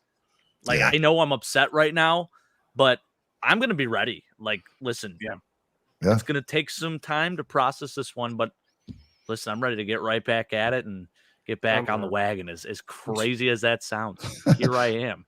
Brett hit me up. I don't know if he did the Sunday sit down with you. So I did the Sunday sit down with him last week. And beautiful. One of his questions is, how do you, when was that day you became a Bills fan? I said, dude, I was born in Buffalo, right out of the womb. They wrap you in a Bills blanket. Yep. They take you to the nursery and they put you in front of a TV playing Bills film, Bills memories. And you don't know, by 3 or 4 years old, you're like 5 years old, you're asking, when's the game on, Grandpa? When's the game on, Dad? Mm-hmm. But here's my dad saying, told Mike last July I was in Vegas for an event with 30 sports-minded people. At lunch one day, a football discussion came up, and the consensus was the Bills' window was closing. So Ugh. I don't like those guys you're associating with, Dad. I think you need to find new friends. I honestly believe this. Too. Like, as long as you have Josh Allen, your window is never closed. That's what I said. Truly believe that. Guys, I'm going to go a different layer beyond that. Yeah. Every team's got a window is when the season starts. So Yeah. it's all based on how you play. So everybody starts out 0-0, and could be the year for anybody. So I don't think there's a legit Super Bowl window. I think the reason why people say window is when you got your quarterbacks on rookie deals or they're younger. So they say, oh, the window to win is now. But the Eagles, good example, right? And people say like, oh, Carson the Bills Wentz, never Nick Foles. Right. If, people window. I know are like, oh, the Bills are never going to win a big, never going to beat the Chiefs in the playoffs. They haven't. Doesn't mean they could never will. They might. The Chiefs might get knocked out in the first round next year, and the Bills win it. Who knows? I mean, I'm not going to assume that. I picked the Chiefs and Niners to go to the Super Bowl this year. In our preseason picks, I remember because I said, oh, I just got a feeling. But windows, they're subjective to the year, I think. But going back to you asked Mike when he, that moment he became a fan, and as a kid, I screwed myself over with every sport because I love the loser.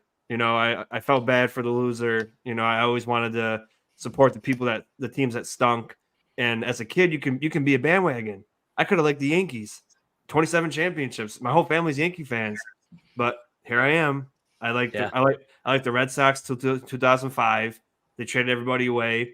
Washington was a brand new team, so I started liking Washington because they stunk and they got brand new uniforms, brand new stadium. So I jumped on that one right when it started, and then basketball like Seattle. Now it's OKC, so that's cool. And then football, I'm like, oh, the Bills aren't a good team, but one day they might be good.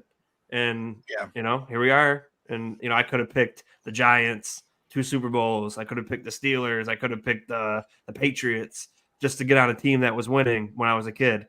But what did I do? I stuck with the loser, and I've been a loser my whole life. Yeah.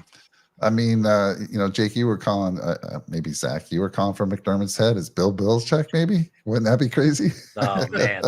Listen, I think if we do end up getting a new head coach, I do not want another defensive-minded head coach. I want young, fresh, offensive, creative football. That's all I want. I want that guy that, you see as the head coach of the New England Patriots on Madden. That random guy that's there. That's who I want. I mean, more than anything, it's just EA unlicensed coach. Yeah, that EA Sports unlicensed coach. But on another thing, I do want to mention something, guys, which is if you look back to this 2023 season for the Buffalo Bills, I look back to what could have been, because there was games that we should have won that really it comes down to being the number 1 seed or the number 2 seed in this category. And if you look at the Jets game, you look at the Jaguars game, the Broncos game, the Eagles game, the games that we should have won, that's what cost us more than anything a chance at going to the AFC Championship game. Because then if we would have won those games, we would be at home, we'd be hosting the AFC Championship game, probably going up against a team like Kansas City in the AFC Championship game, and we wouldn't be sitting here talking on a podcast right now all upset thinking that our season was over. But we just didn't capitalize on the games that we should have won. That's what I have to say about the whole entire season. And while it was a wonderful season, starting off 6-6, I don't think any of us expected that, especially Mike. He said that we were going to be like 9-3 or something like that. He was expecting that before the bye. And all of a sudden we were 6-6, and we're like, listen, we got to stop making bets. We got to stop making these picks about what's going to happen. We can't talk about scores. We can't do any predictions on who's going to win the games because we're just not good at it anymore. So I think about that as the season goes on and everything, and how we did things maybe the wrong way in certain ways. I look back on it and think about the games that we should have won. And I also think about all the good times that I had with you guys. So I want to say this real quick. We're at the hour and 30-minute mark. I want to say how appreciative I am for you guys and how far the Nickel City Mafia has come in an hour and a half and how our fan base has grown so much as well. Appreciate that, Brett. We love you, man. Look at this. I love this talk. So now we're talking Jim Kelly. He was a big Jim Kelly fan, and I really hated the Cowboys. Like, Jim Kelly was my number 1, and Andre Reed was my 1A. And Rise Indeed, we got fortunate enough this year in 2023 to have Andre Reed on our show. Got to talk to him. I was like the little kid, man. You would have thought I was like a 7-year-old. I was like, I mean, I couldn't even say anything. It was a fantastic show. Jake was on it. It was cool, right? That was awesome. Yeah, actually, it was. Tell you what, that dude was the most down to earth human being we could have gotten. Yeah. For his status, it was also on Memorial Day. This guy could have been doing anything. It was 6:00 his time. He said, we asked him, how much time do you have? And he said, as much time as you guys want. He was going to give us 3 hours if we wanted it. Like, this dude was awesome. And he just loved chopping it up with us. It was great. You know what they all were at the end of the day, though, Mike? What's that? Those guys you liked back in the 90s, you know what they all were at the end of the day? Football players. Losers. Well, losers. All right, let me see. Where's the button? Let me hit the eject button on Sean. True, they did bring us home some hardware. I will say that the Frank Hunt trophy, so that's pretty cool. But not for Saddam. Keep OC or not. Yeah, we kind of said that a little earlier. We said, give Brady another run, full year. So I think we're all in agreement. And yes, being a KC fan, I was born. I never thought I would see KC playing a Super Bowl yet. Win a Super Bowl. Suffer through the 90s and early 2000s. And of course, you suffered in that. Well, you probably didn't see it, but that first ever Super Bowl, the Chiefs beat the Bills in the AFC East back in I think it was 66 season. The game was in 67. They went on to play the Packers, which was crazy, out here at the Coliseum in Los Angeles, which I just learned recently. I didn't know that. I wouldn't thought they had the game out there, but they did. But yeah, man, must be nice. I'm hoping for that feeling. Hold on, Mike, pull up that comment real quick. Which one? The last one? This one? Oh, those are fighting words. For our O-line, I don't understand where you see. I will agree with you. Our defensive line absolutely was kind of a no-show today. But I thought the offensive line played extremely well. I don't know what game you were watching, young man, but come on. Shoot. Outside of some blitzes that they threw, there wasn't hardly any pressure on Josh Allen tonight. So yeah. I mean, I thought the offensive line was bullying you guys. No offense. No, I mean, I think both the lines were doing some bullying. Yeah. Oh, and your offensive line. Yeah, absolutely. Got to give them credit. Yeah, I thought our defensive line definitely got bullied. Your offensive line, both offensive lines played great tonight. Yeah, Chad, for sure. Keep the faith. Chad, I can't keep the faith, my friend, but I appreciate the sentiment. You better keep the faith. We keep the faith. Man. You know, Chad kind of went through this, right? So he had Joe Montana. Probably thought, listen, we got Joe Montana, arguably the greatest quarterback to ever play the game at the time, right? We got Joe Montana, Neil Smith, Derek Thomas. Like, this is our chance to shine. And they don't quite get there. The Bills actually hindered them from getting to a Super Bowl. Then you go to the early 2000s, right? You got Trent Green, Priest Holmes, Tony Gonzalez. You got an incredible offense. You got Dick Vermeil as your coach. You guys go like 14-2 or whatever. You lose to the Colts. You lose some tough playoff games, and still not quite there. And then you have Alex Smith, and it's like, okay, maybe we're back. And then you lose a heartbreaker to the Colts. I think you guys lost that game. It was the Andrew Luck, Alex Smith battle. Another one, it's just, and then finally you get your savior, Pat Mahomes. So maybe like you said, Chad, there's some hope for us too. I hope so. I really do. I did like the Josh Allen commercial with Pepper bringing Pig. Over the Thurman Thomas here. The Thurman Thomas. Throw it on, Mike. Get it in here. Throw that helmet on. I would never dare. I'm not worthy of wearing this helmet at all. I have Thurman. I have Jim Kelly's mini over here behind me. Can't see that one, but I need to get Andre Reed. I really do. I need to get a signed jersey. There we go. Love it. He's on here too. Got some. I like it. The Dawson Knox looks good back there too, Sean. Yeah, and it'd be nice if these guys were all winners, but at the end of the day, where are they? Jake's got Thurman behind there too, right? Yeah, I got Thurm. Yeah. It's got our names on it. Says jersey? two Big L and the boys from Thurm. Thurm's a great guy, by the way. Talk about those offensive weapons, man, for those Bills 90s teams. Met two of them personally, Thurm and Andre, and they're both fantastic. I've kind of met Jim a little bit here and there. You know what Thurman was, though, Jake, right? Yeah, but no, he was a 4-time AFC champ. I can tell you that, Sean. I'm just teasing. I hate the State Farm team night tier in. I mean, the MVB, the most valuable bundler. Yeah, I'm tired of it, but he's gonna get to keep saying that. They're gonna make a lot of money off of it. Yeah. Well, guys, remember we have a little win. Remember, my friend in high school beat Mahomes in the Texas high school championship. So that's one thing he'll never have. Oh yeah, there you go. Yeah. So I got that. Hold my hat on. I mean, I'd rather have a Super Bowl ring than a high school. No, I don't know. I think I'd rather have my friend have the high school championship. To be honest, I like it. It's more important. I think. Like it. Fair enough. I love this comment. Since he was rooting for Buffalo, we hate the State Farm dude in his team. Yeah. Well, we appreciate you, man. I was rooting for Buffalo. You guys are coming back with a vengeance next year too. So, Chad, to be honest, I wanted KC to draft Allen when he's available, even though you had Mahomes already. Yeah. Wow. Seriously. So who's going to knock us out next year? I don't think did KC have a 2018? Were they in the top 7? I don't think they were, right? No. Pat Mahomes' first year, he lit it up. He threw for over 5,000. No. You're right. You're right. First year as a starter. Right. But in you're 2017, right. So going into 2018. True. He hadn't actually been the starter. Alex Smith. Hold on, guys. You got to remember this. Yeah. The Bills were the team that they traded their draft pick with in 2018. Trey White.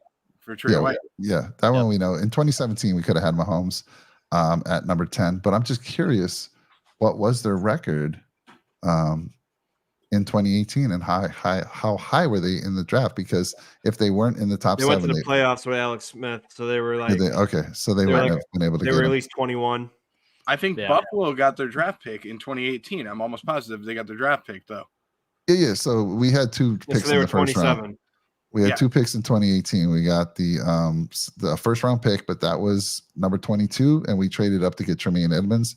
But the number 7 pick, where we took Josh Allen, that was our pick because of obviously we had a terrible record the year before. So yes, we traded with them in 2017. If you remember back, we traded up because we had Cordy Glenn as well. So we traded up in the draft, and I think we had like the 17th pick or something like that. We traded up to get into the top 10 area. I think we had like 12 or something like that. Traded up with Cincinnati, gave up Cordy Glenn, and that's when we traded up even further and traded our second round picks with Tampa Bay to get Josh Allen. So I do think that we very good, Brett. Very good. I remember this. I mean, I remember this. I think it was like the 44th pick, and then there's another pick as well. Yeah. But we traded up to get Josh Allen, and I think we had Kansas City's pick that year. And that was the later first round pick that we got. And that's how we got Tremaine Edmonds. Trading up as well. If only we got someone. I got to ask your dad here. Yeah. How does watching the Sabres, who also stink, help us feel better? I think he's being sarcastic, here. Build immunity. So this is the curse, right? Both the Sabres and the Bills. The Sabres have been to 2 Stanley Cups. We haven't gotten a cup yet. We've been to the Super Bowls, 4 of them now, haven't gotten a Super Bowl. So, I mean, the more you watch of a losing team, the more immunity you build, I guess is what he's saying there. Buffalo, it's a drinking town with a sports problem. Thanks for hanging out with us tonight, Dad. You're staying up there a little late with us. Appreciate it. Let's see. Thurman didn't fumble? When did Thurman fumble? Come on. I know he had that. I think there was a big fumble in the Cowboys Super Bowl. It had been. They had 9 turnovers, so the one. Yeah, I'm pretty sure it was that one. But for most of his career, he wasn't known as a fumbler. So I have a question for you, Mike. Is that helmet behind you the helmet that Thurman Thomas lost in the Super Bowl? It was. Don't tell anyone. You know the story behind that, right? He also has OJ's glove too. Yeah, Jake, tell him because he told you, right? He told your dad or something. You heard the story. He said, honestly, I'll tell you straight up, guys. And he's I think he basically said, I don't care if you share this with other people, but he said I was really, really hungover. I just those Bills teams back in the day, they would go and party their asses off the night before every Super Bowl. And I think obviously it did not benefit them in the game to follow the next day. So yes, that was part of the reason why I lost that helmet. Couldn't find it. No doubt. Finns have not won a playoff game since pre-9/11, 73 and 74, were 13 years before I was born. I am a grown-ass baldy man. Just remember, some people are jealous. Ellen is late on his child support. Oh. Hey, at least you guys got that perfect season in 72 you can talk about, man. Oh, yeah. You know, you pop the champagne bottles every year, Mercury Morris and Co. If our players weren't worried about getting drunk and blowing coke before Super Bowls, we might have a couple Super Bowl rings too to brag about. But you know, we'll never. I was alive and well during the 70s when the Dolphins beat the Bills 20 straight times. But I was also there in 1980 when the Bills finally broke the streak. Got to see Bob Greasy. Don Shula was still coaching. My man Joe Ferguson. But good times. I love it when we talk about these older days. But we'll get there.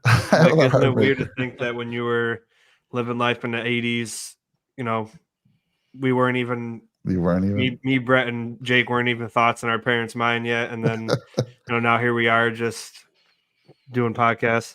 Well, we have a good blend. We have the old guy and we have the young guns. Oh yeah, and I love it. I love it. We have the great range. You guys know your stuff through the drought. You know all the good stuff. And Jake, that's great. I mean, this guy went to Bills Mafia school. He learned about.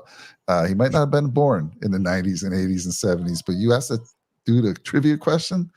He knows his stuff. His dad taught him well. Yep. Listen, you got to know your history before you can talk about your team. That's all I got to say. I mean, how many good conversations have you and your dad been at the bar bill or wherever eating and him just telling you about the good old days? Right? Plenty. Yeah, plenty. I mean, I grew up, my favorite player was Bryce Pop, but I also like guys like Albert Dubinion and, Frank Lewis and, Cookie Gilchrist. I mean, you're talking about some real all generations of Bills players, right? You're not just talking one specific era. You got to respect all of them. I love it.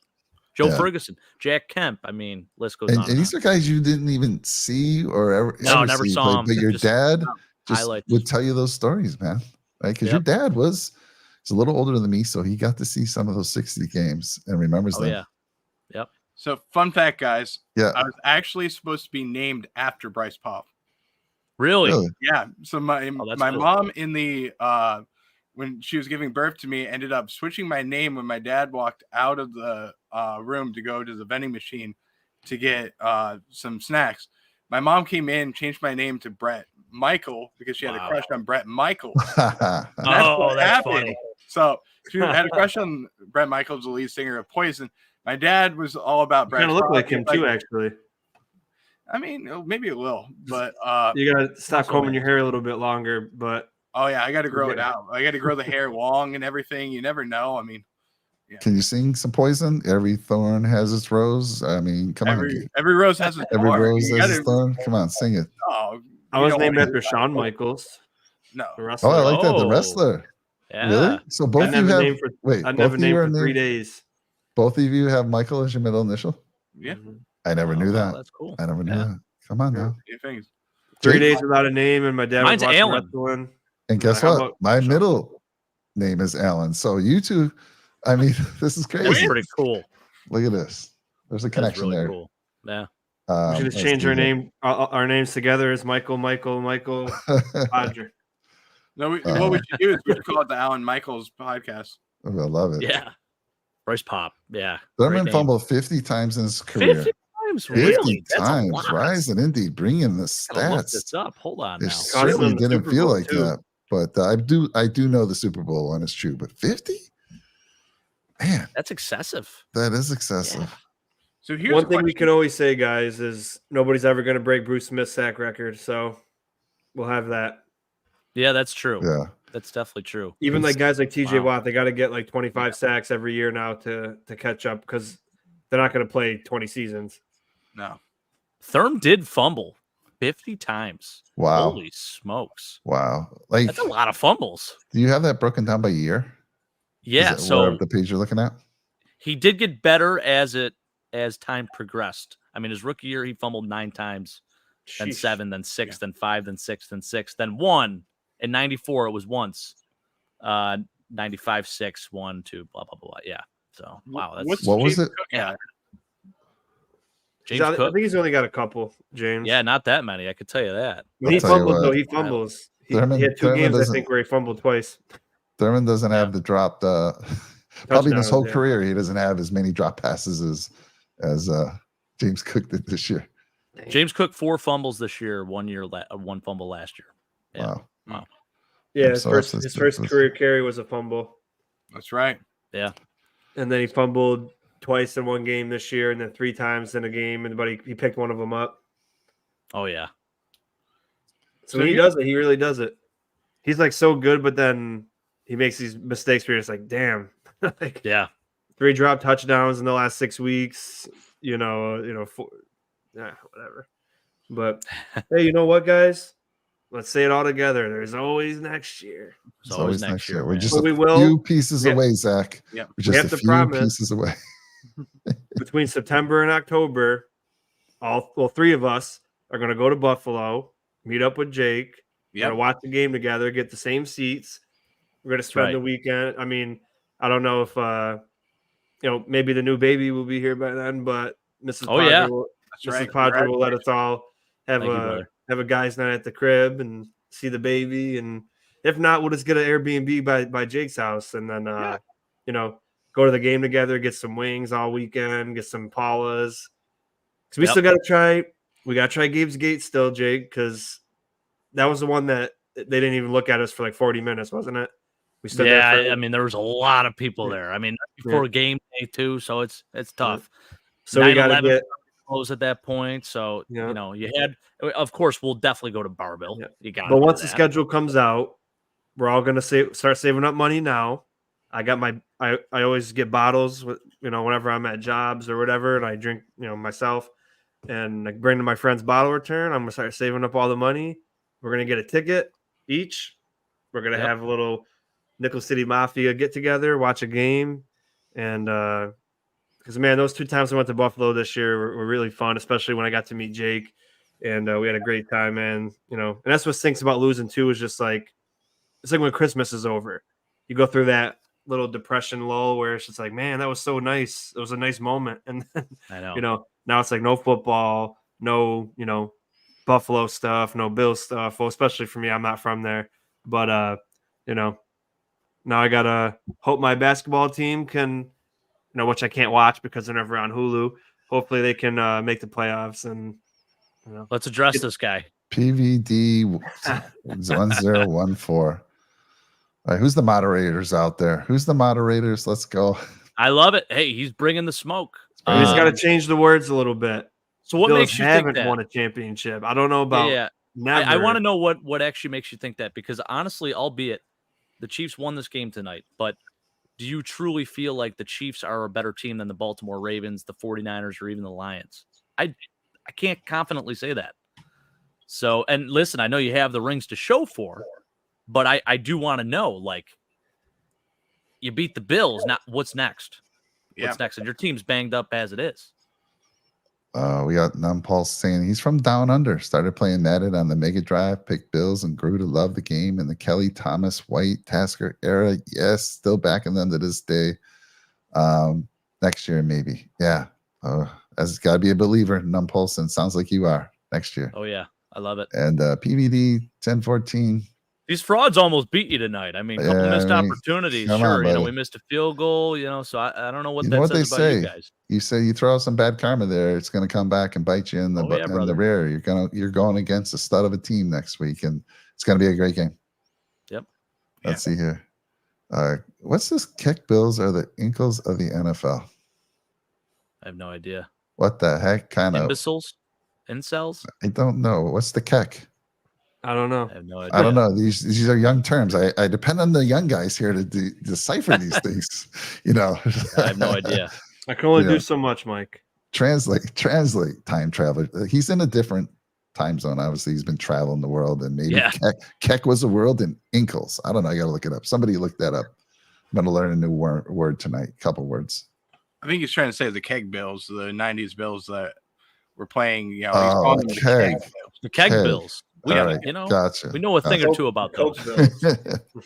Brian. Oh man, it hurts now, but the Bills will win one day, just not this year. And next year, everyone will be back, excited for another season. Yep, we'll roll it back, and we'll make some great acquisitions in the free agency and have another good draft. And why are you in our show, Time Traveler?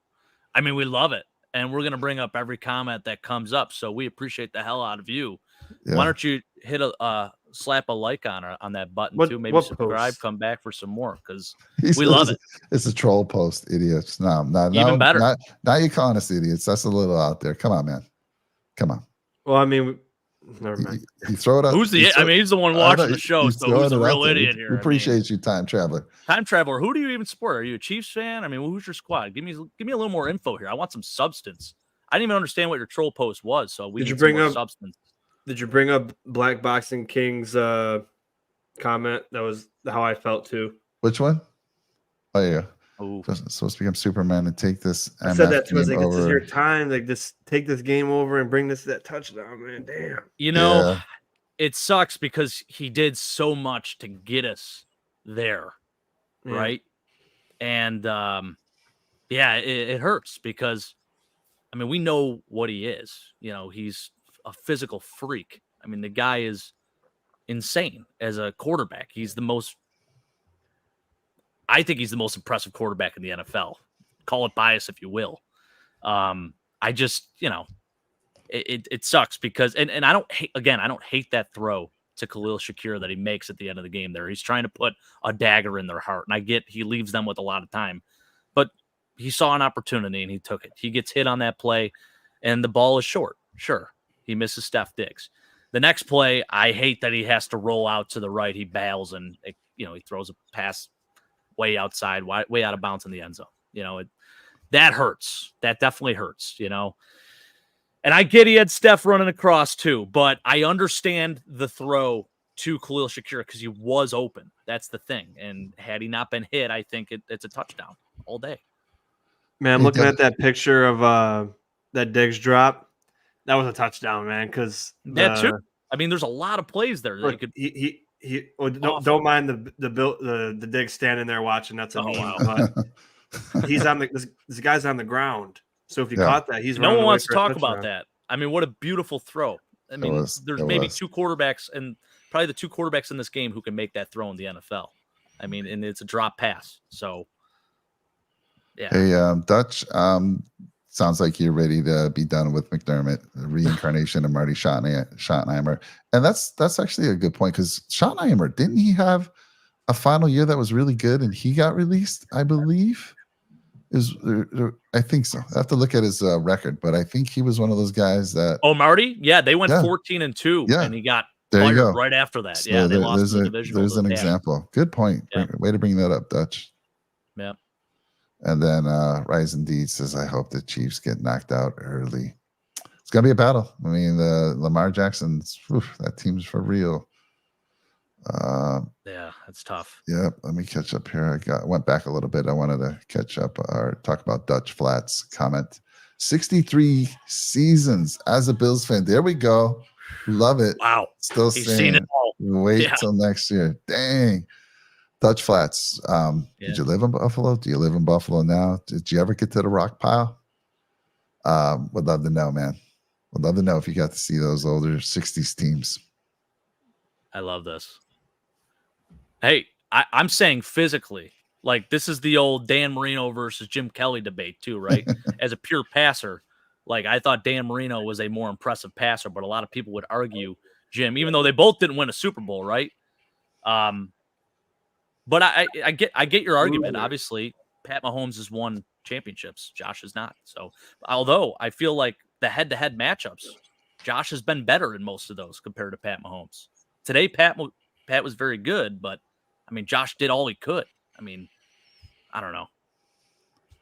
Come on, Harley, clown ass Bills fan, boys. Come on, Harley. dude. How long have you been a Chiefs fan for? I do want to answer that question because I'm pretty sure I could probably give you some trivia you might not get the answers to. So we've been talking your team up all night, saying they won fair and square, great game. AFC championship games in a row is next level. Could get to their 4th Super Bowl appearance. It's amazing, but come on with the language there, buddy. Don't deserve that. Let's see here. Lost 200. Ali Salas lost 200 today, but Bills fans till I die. Ali lost 200, but Bills fan till I die. Yeah, I love it. Listen, it's you're never, the house always wins, as they say, right? So it hurts. It hurts. The Bills lose and you lose $200. That's rough. What's this one? I wouldn't take a moment of Marino for anything. So if Allen is your Marino, I'll take it. There you go. Well, no, he's not Marino because he's never won a football game, according to Harley. He hasn't won anything. He wasn't won jack shit. So he's 0-100 with no playoff wins. So, Marino's won playoff games and won regular season games too. So can't be Marino. I mean, to Harley's credit, he could beat his chest. Obviously, in the head-to-head playoff matchups, they've won those games. So I get it. Well, but to say that Josh can't hold his jockstrap, that's insane. That's a psycho statement. Like, are you watching football? Have you I know, right. There's a difference between beating your chest and, complete ignorance. Because when people say he hasn't won anything, do playoff games not count unless it's Patrick Mahomes winning playoff games? You know what I mean? Playoff game is a playoff game. So I'm pretty sure winning the Super Bowl isn't easy. And if we really want to get into it, the 3 Super Bowls Mahomes was in were 3 of the worst Super Bowl performances for a quarterback since I've been alive, especially 2 of them. The one the Bucs won, no touchdowns, 2 picks, like a 20 quarterback rating. The one he won where the running back deserved the MVP, he got the MVP for it, and he didn't look good against the Eagles either. So, I mean, if we want to get into it, I wouldn't say I would tread lightly with that because we can get into it. The main reason I wanted the Chiefs to lose is because Taylor Swift would then probably dump Kelsey. Yeah. She's looking for her next big hit. We know what happens. Like she has her biggest hits are after her breakups. Oh man. Listen, you know what's happening? It is, I don't know, 9:30 here on the West Coast. Is getting late. Obviously, some folks have been throwing the beers down. I think he just said he has 2 beers and a beer in each hand. So hey, we're out. I love it. No, he's talking about Jason Kelsey. I will say, Time Traveler, I did see that clip. That was where funny. They showed Jason Kelsey. I mean, first of all, how nimble is that man? What an athlete, first off. Guy's able to just hop out of the booth, go down, smoke some beers. And I love the memes coming out of it when it's like saying when the wife tells you not to drink too much. And there he is just, shirt off, doing his thing. I got to say, big Jason Kelsey fan. Yeah, you saw him earlier. Like you sent something where he was in with Bill's Mafia. What is that thing they call it? It looked like a bomb. What do they call it? Oh, the bowling ball. He did a bowling ball shot, right? So he was out there in the and surprised some folks in the tailgate, which is kind of cool. Yeah. Hooker Boots coming in hot here. Also, hilarious name. No, we're not crying. We're not crying losers. Listen, we accept the loss. Tears? We're just saying. I don't see any tears, guys. For him to say that he couldn't hold Pat Mahomes' jockstrap is a psycho statement. That is true. I think we're supposed to be happy that our team lost, and we're supposed to rejoice and be glad in it, and jump for joy, and just be as happy as we can be.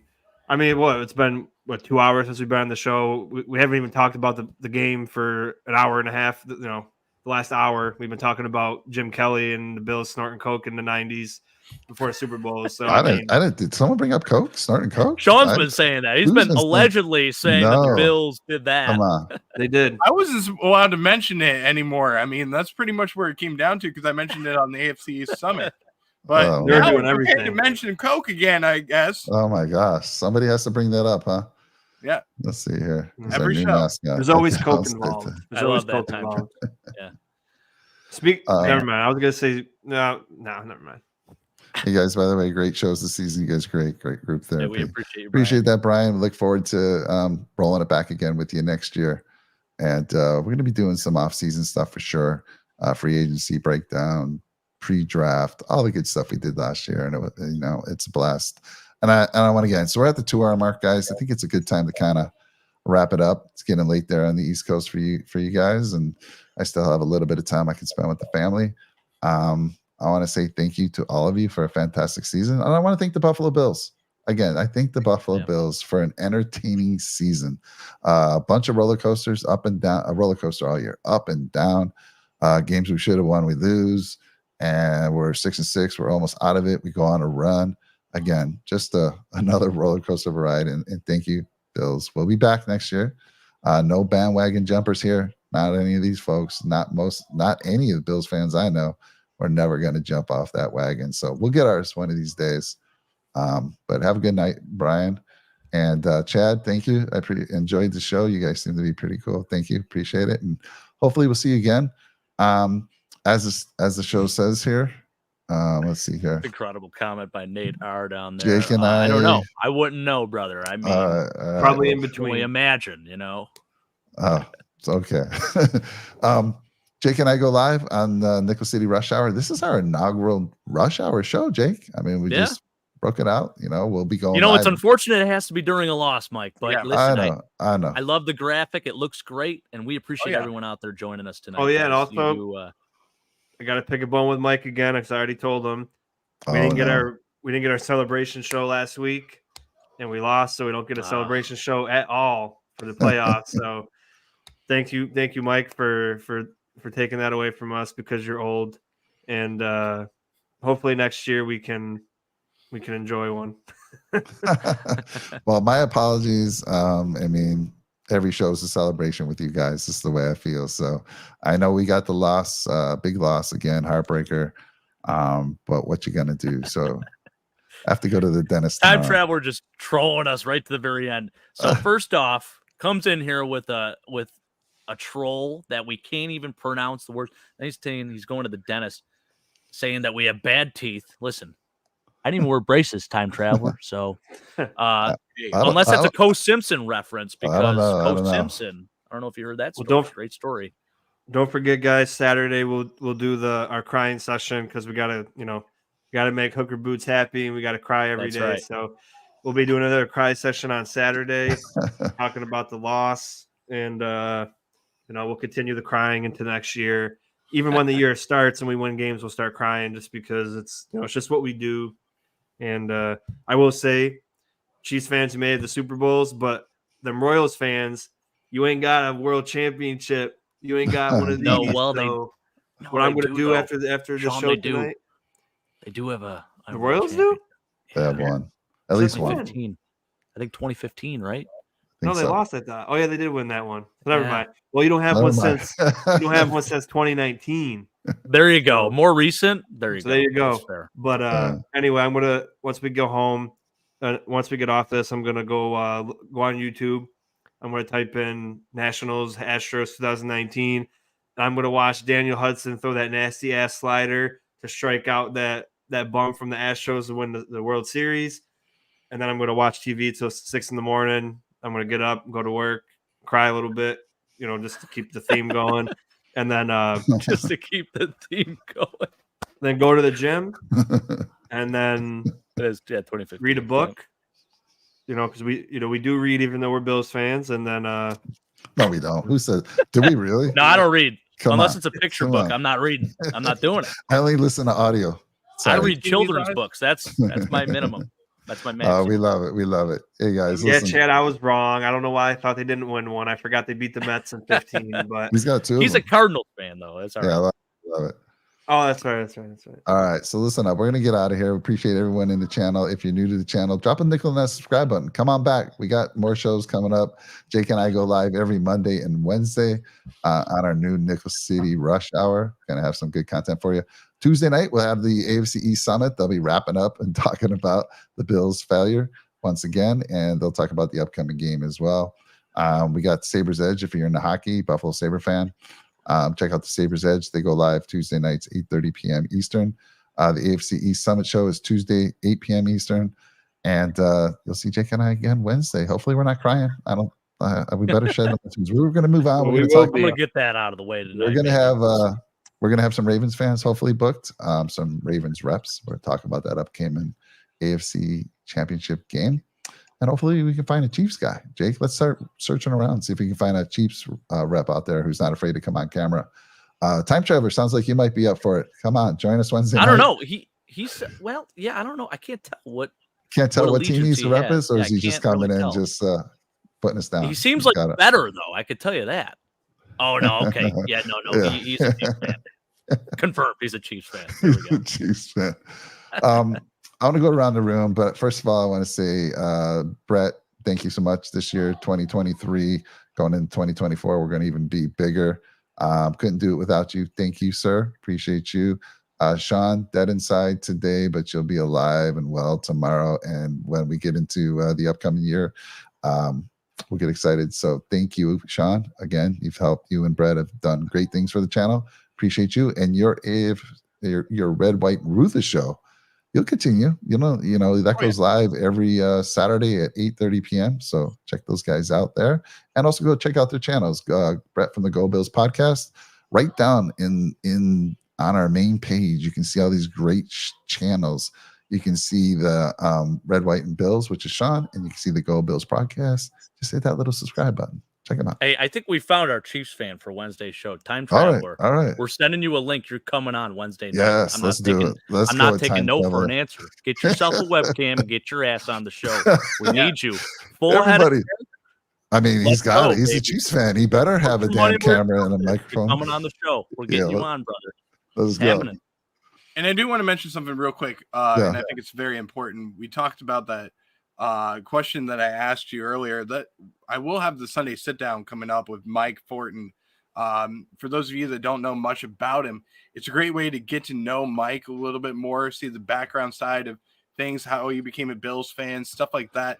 Really good show that's going to be airing on the Go Bills podcast. So click on over to that. You can check it out, and we'll have some other guests. Jake, I'm going to try and get you on this week, and then Sean, I'll try and get you on later within the next couple of weeks. So you'll get to know these guys as well. You get to see a different side of them, a little bit more of a humor side of things rather than the serious style that they normally go through, and they get stumped on some questions as well. So it's pretty funny to watch. So you got to check it out. Yeah, it's a great show. I'll never get stumped. I love it. Time Traveler. Hey, send an email to Nickel City Mafia at gmail.com. Again, Nickel City Mafia at gmail.com. Send me an email, and then I will send you an invite for that Wednesday show. So listen, if you don't show up, I'm going to be really upset. I know. I'm just saying he said he's something like, so appreciate it. All right. So let's see you Wednesday night. Wednesday night. I want to see it. We're doing it. We are doing it. Chad, I hope to see you as well Wednesday night. Yeah, appreciate you, Chad. We appreciate you guys. Very much so. So let me go. I mean, let me just go around the horn real quick. We'll end the show. Again, everyone that's out there, thank you so much. We appreciate it. This has been a fantastic year, and 2024 is going to be bigger and better. And Nickel City Mafia, we couldn't do it without you guys. So thank you, everyone. And again, if you're new to the channel, at least hit a like, hit the like button for us. If you want to join us again in a future show, which we hope you do, hit that subscribe button. So let me throw it to Sean, who's gone off camera. I don't know. He doesn't want to show his tears anymore. Sean, your closing thoughts, my friend.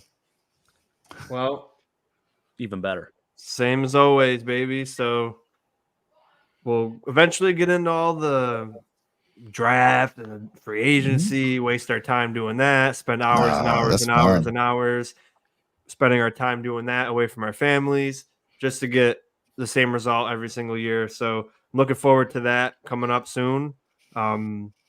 Let's go Lions and Ravens. And, now that I don't have to worry about Sundays, I can spread out my jobs throughout the week even more and, or even add more jobs so I can not worry about football because I don't have to worry about it because we lost. So, I'll be continuing. We'll do weekly picks still for the championships and the Super Bowl.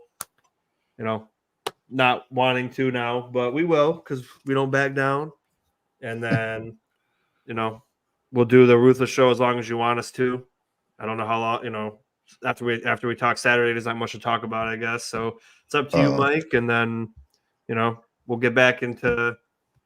I'll be going to see if my friend who is a D1 coach and played D1 receiver, if he could join us for our, film or not film, but talking about the college guys coming out for each position and, do what we did last year. That'll be fun. But I appreciate you guys for the fun year. I guess it was fun for the most part, up and, except for that 6-6 start and then losing. Right? But it's always fun with you guys. I always have a good time. And, it's what it's all about, having a good time with friends. And, I'm going to miss talking with you guys all the time about football, but again, free agency will happen and then the draft will happen and we'll get back into it. So, yeah, looking forward to that, Sean. Time Traveler, yeah, it'd be kind of crazy. Come on there with full even better, baby. We'll see you Wednesday night. Oh, man, looking forward to that. Yeah, Nickel City Mafia at gmail.com. Email me and tell me you're the Time Traveler. We'll send you that link. Brett, your final thoughts, buddy. Well, I'm going to say this, guys. I mean, listen, it's been a phenomenal season. 2023 has been by far the best year for me, especially just because we've gotten pretty much into a new groove. We're started the website. I've also worked with you guys for a full year now. So I got to thank, first of all, Sean Kula for hooking me up with this incredible gig that I have now with being able to meet you guys. It's been incredible. Having a full season now. We started October of 2022. Now we're full on for over a year. And I wouldn't have ever imagined being able to do a podcast pretty much every day of the week. Pretty much started that way. But, doing it with 3 awesome guys as well as the crew at AFC Summit and Sean Kula on his channel for Red, White, and Bills. It's been incredible. We're going to take some time off a little bit, but we'll definitely bring you some more videos as well. And I can't wait for 2024. It's going to be another incredible year. We're making incredible strides. I mean, going from where we started to now, I mean, the graphics, number one, the graphics look incredible. You have new graphics that are on the screen here with the Nickel City Rush Hour at the bottom of the screen. From where we made changes and everything that most people don't even recognize, it's been incredible. And I see these differences and everything in the way that the channel is going. It's only going to go up from here. And being able to see the number of people that came into the chat today is incredible. Even with a loss, I mean, we're averaging between 60 to 100 people at a time. That's an incredible mark. And from where we started with Nickel City Mafia, where we were at 8, 9, 10 people at a time, to now over 100 is incredible. So I got to thank the fans as well. All the subscribers, every single one of you mean a lot to us, whether you're a troll, whether you're somebody that's a bot, coming in with some weird, remember before, I want to say this real quick. Remember before when we had the people that would come in with like sending their links and everything to like pictures and stuff like that. I mean, listen, we came a long way from there to now we have a lot of people that come in the chat and now we got actually having a conversation with. So it's incredible to see. And I'm thankful for each and every day that I get to do this with you guys. It's a blessing, and I couldn't do it without all you guys, as well as everybody from the AFC East Summit and Sean, as well as my family as well for supporting me. I mean, I have my wife sitting here. She's laying in bed right now, bitching at me the whole entire time, saying you need to get off the podcast. So, it's almost 1:00 in the morning here, and she's been incredible. I really appreciate her as well for everything that she does behind the scenes. So there's a lot of work that's done, but I got to thank each and every one of our wives for allowing us to be able to talk football and be knuckleheads for a couple hours as well. Hey, just remember, and I see Keith still out there. Remember, we're going to do the dad's pod. Me, that's right. Jake's dad, Big Al, your dad, Brett, and Keith's dad. We're going to get on a show. We're going to talk about the good old days because we're all plus 50, and we all remember those good old days. Bills fan, and we'll have a Keith. I think he's fan. Is Keith's dad? I'm not sure. I don't remember. Who is he a fan of? He's a Cowboys fan. He's a Cowboy fan. So we'll get on there. We'll talk about that. The Dad's Pod coming to a theater soon. Jake. Oh yeah. Final thoughts, man. We still got a lot. This isn't the end. We're going to keep going with shows. This is just the end of the Bills year. So we got a lot going on. Nickel City Mafia. But closing thoughts from you, my friend. Yeah. Well, it's not the ending that we thought we'd have. I really was taking the Shoresy route. We're never going to lose again. I really felt like we wouldn't lose again until preseason. And now that comment that I made to that one dude on our previous show, I said, I guess I'll talk to you in the preseason. I'm going to have to talk to him sooner. And I guess I'm going to have to talk to Time Traveler too on Wednesday. By the way, Time Traveler, it's called Battling Through Adversity. So you figure it out. We'll see you Wednesday night. Okay. Again, I'm going to hold you to it, hold you to the fire. And if not, you're going to hear it from me. Secondly, no, we appreciate everyone out there in the chat. It's been fun. You guys help make the show what it is. And we welcome all fan bases, all trolls, everybody. We will put you on blast. We want to, if you're going to say something, we want you to hold to it, right? So my cat 10 keeps toes trying to get down. up here. 10 toes down, baby. 10 toes down, even though we missed our kick today, Tough go. Listen, I'm going to still love this team till I die. It's just the way it is. And we appreciate everyone out there. And Mike, I appreciate you. I appreciate you boys. It's been a hell of a year nonetheless. Yes, guys. So thanks again. Thanks again, everyone in the channel. What do we always say? Let's end it. Go Bills. Go Bills. See you soon. Go Bills.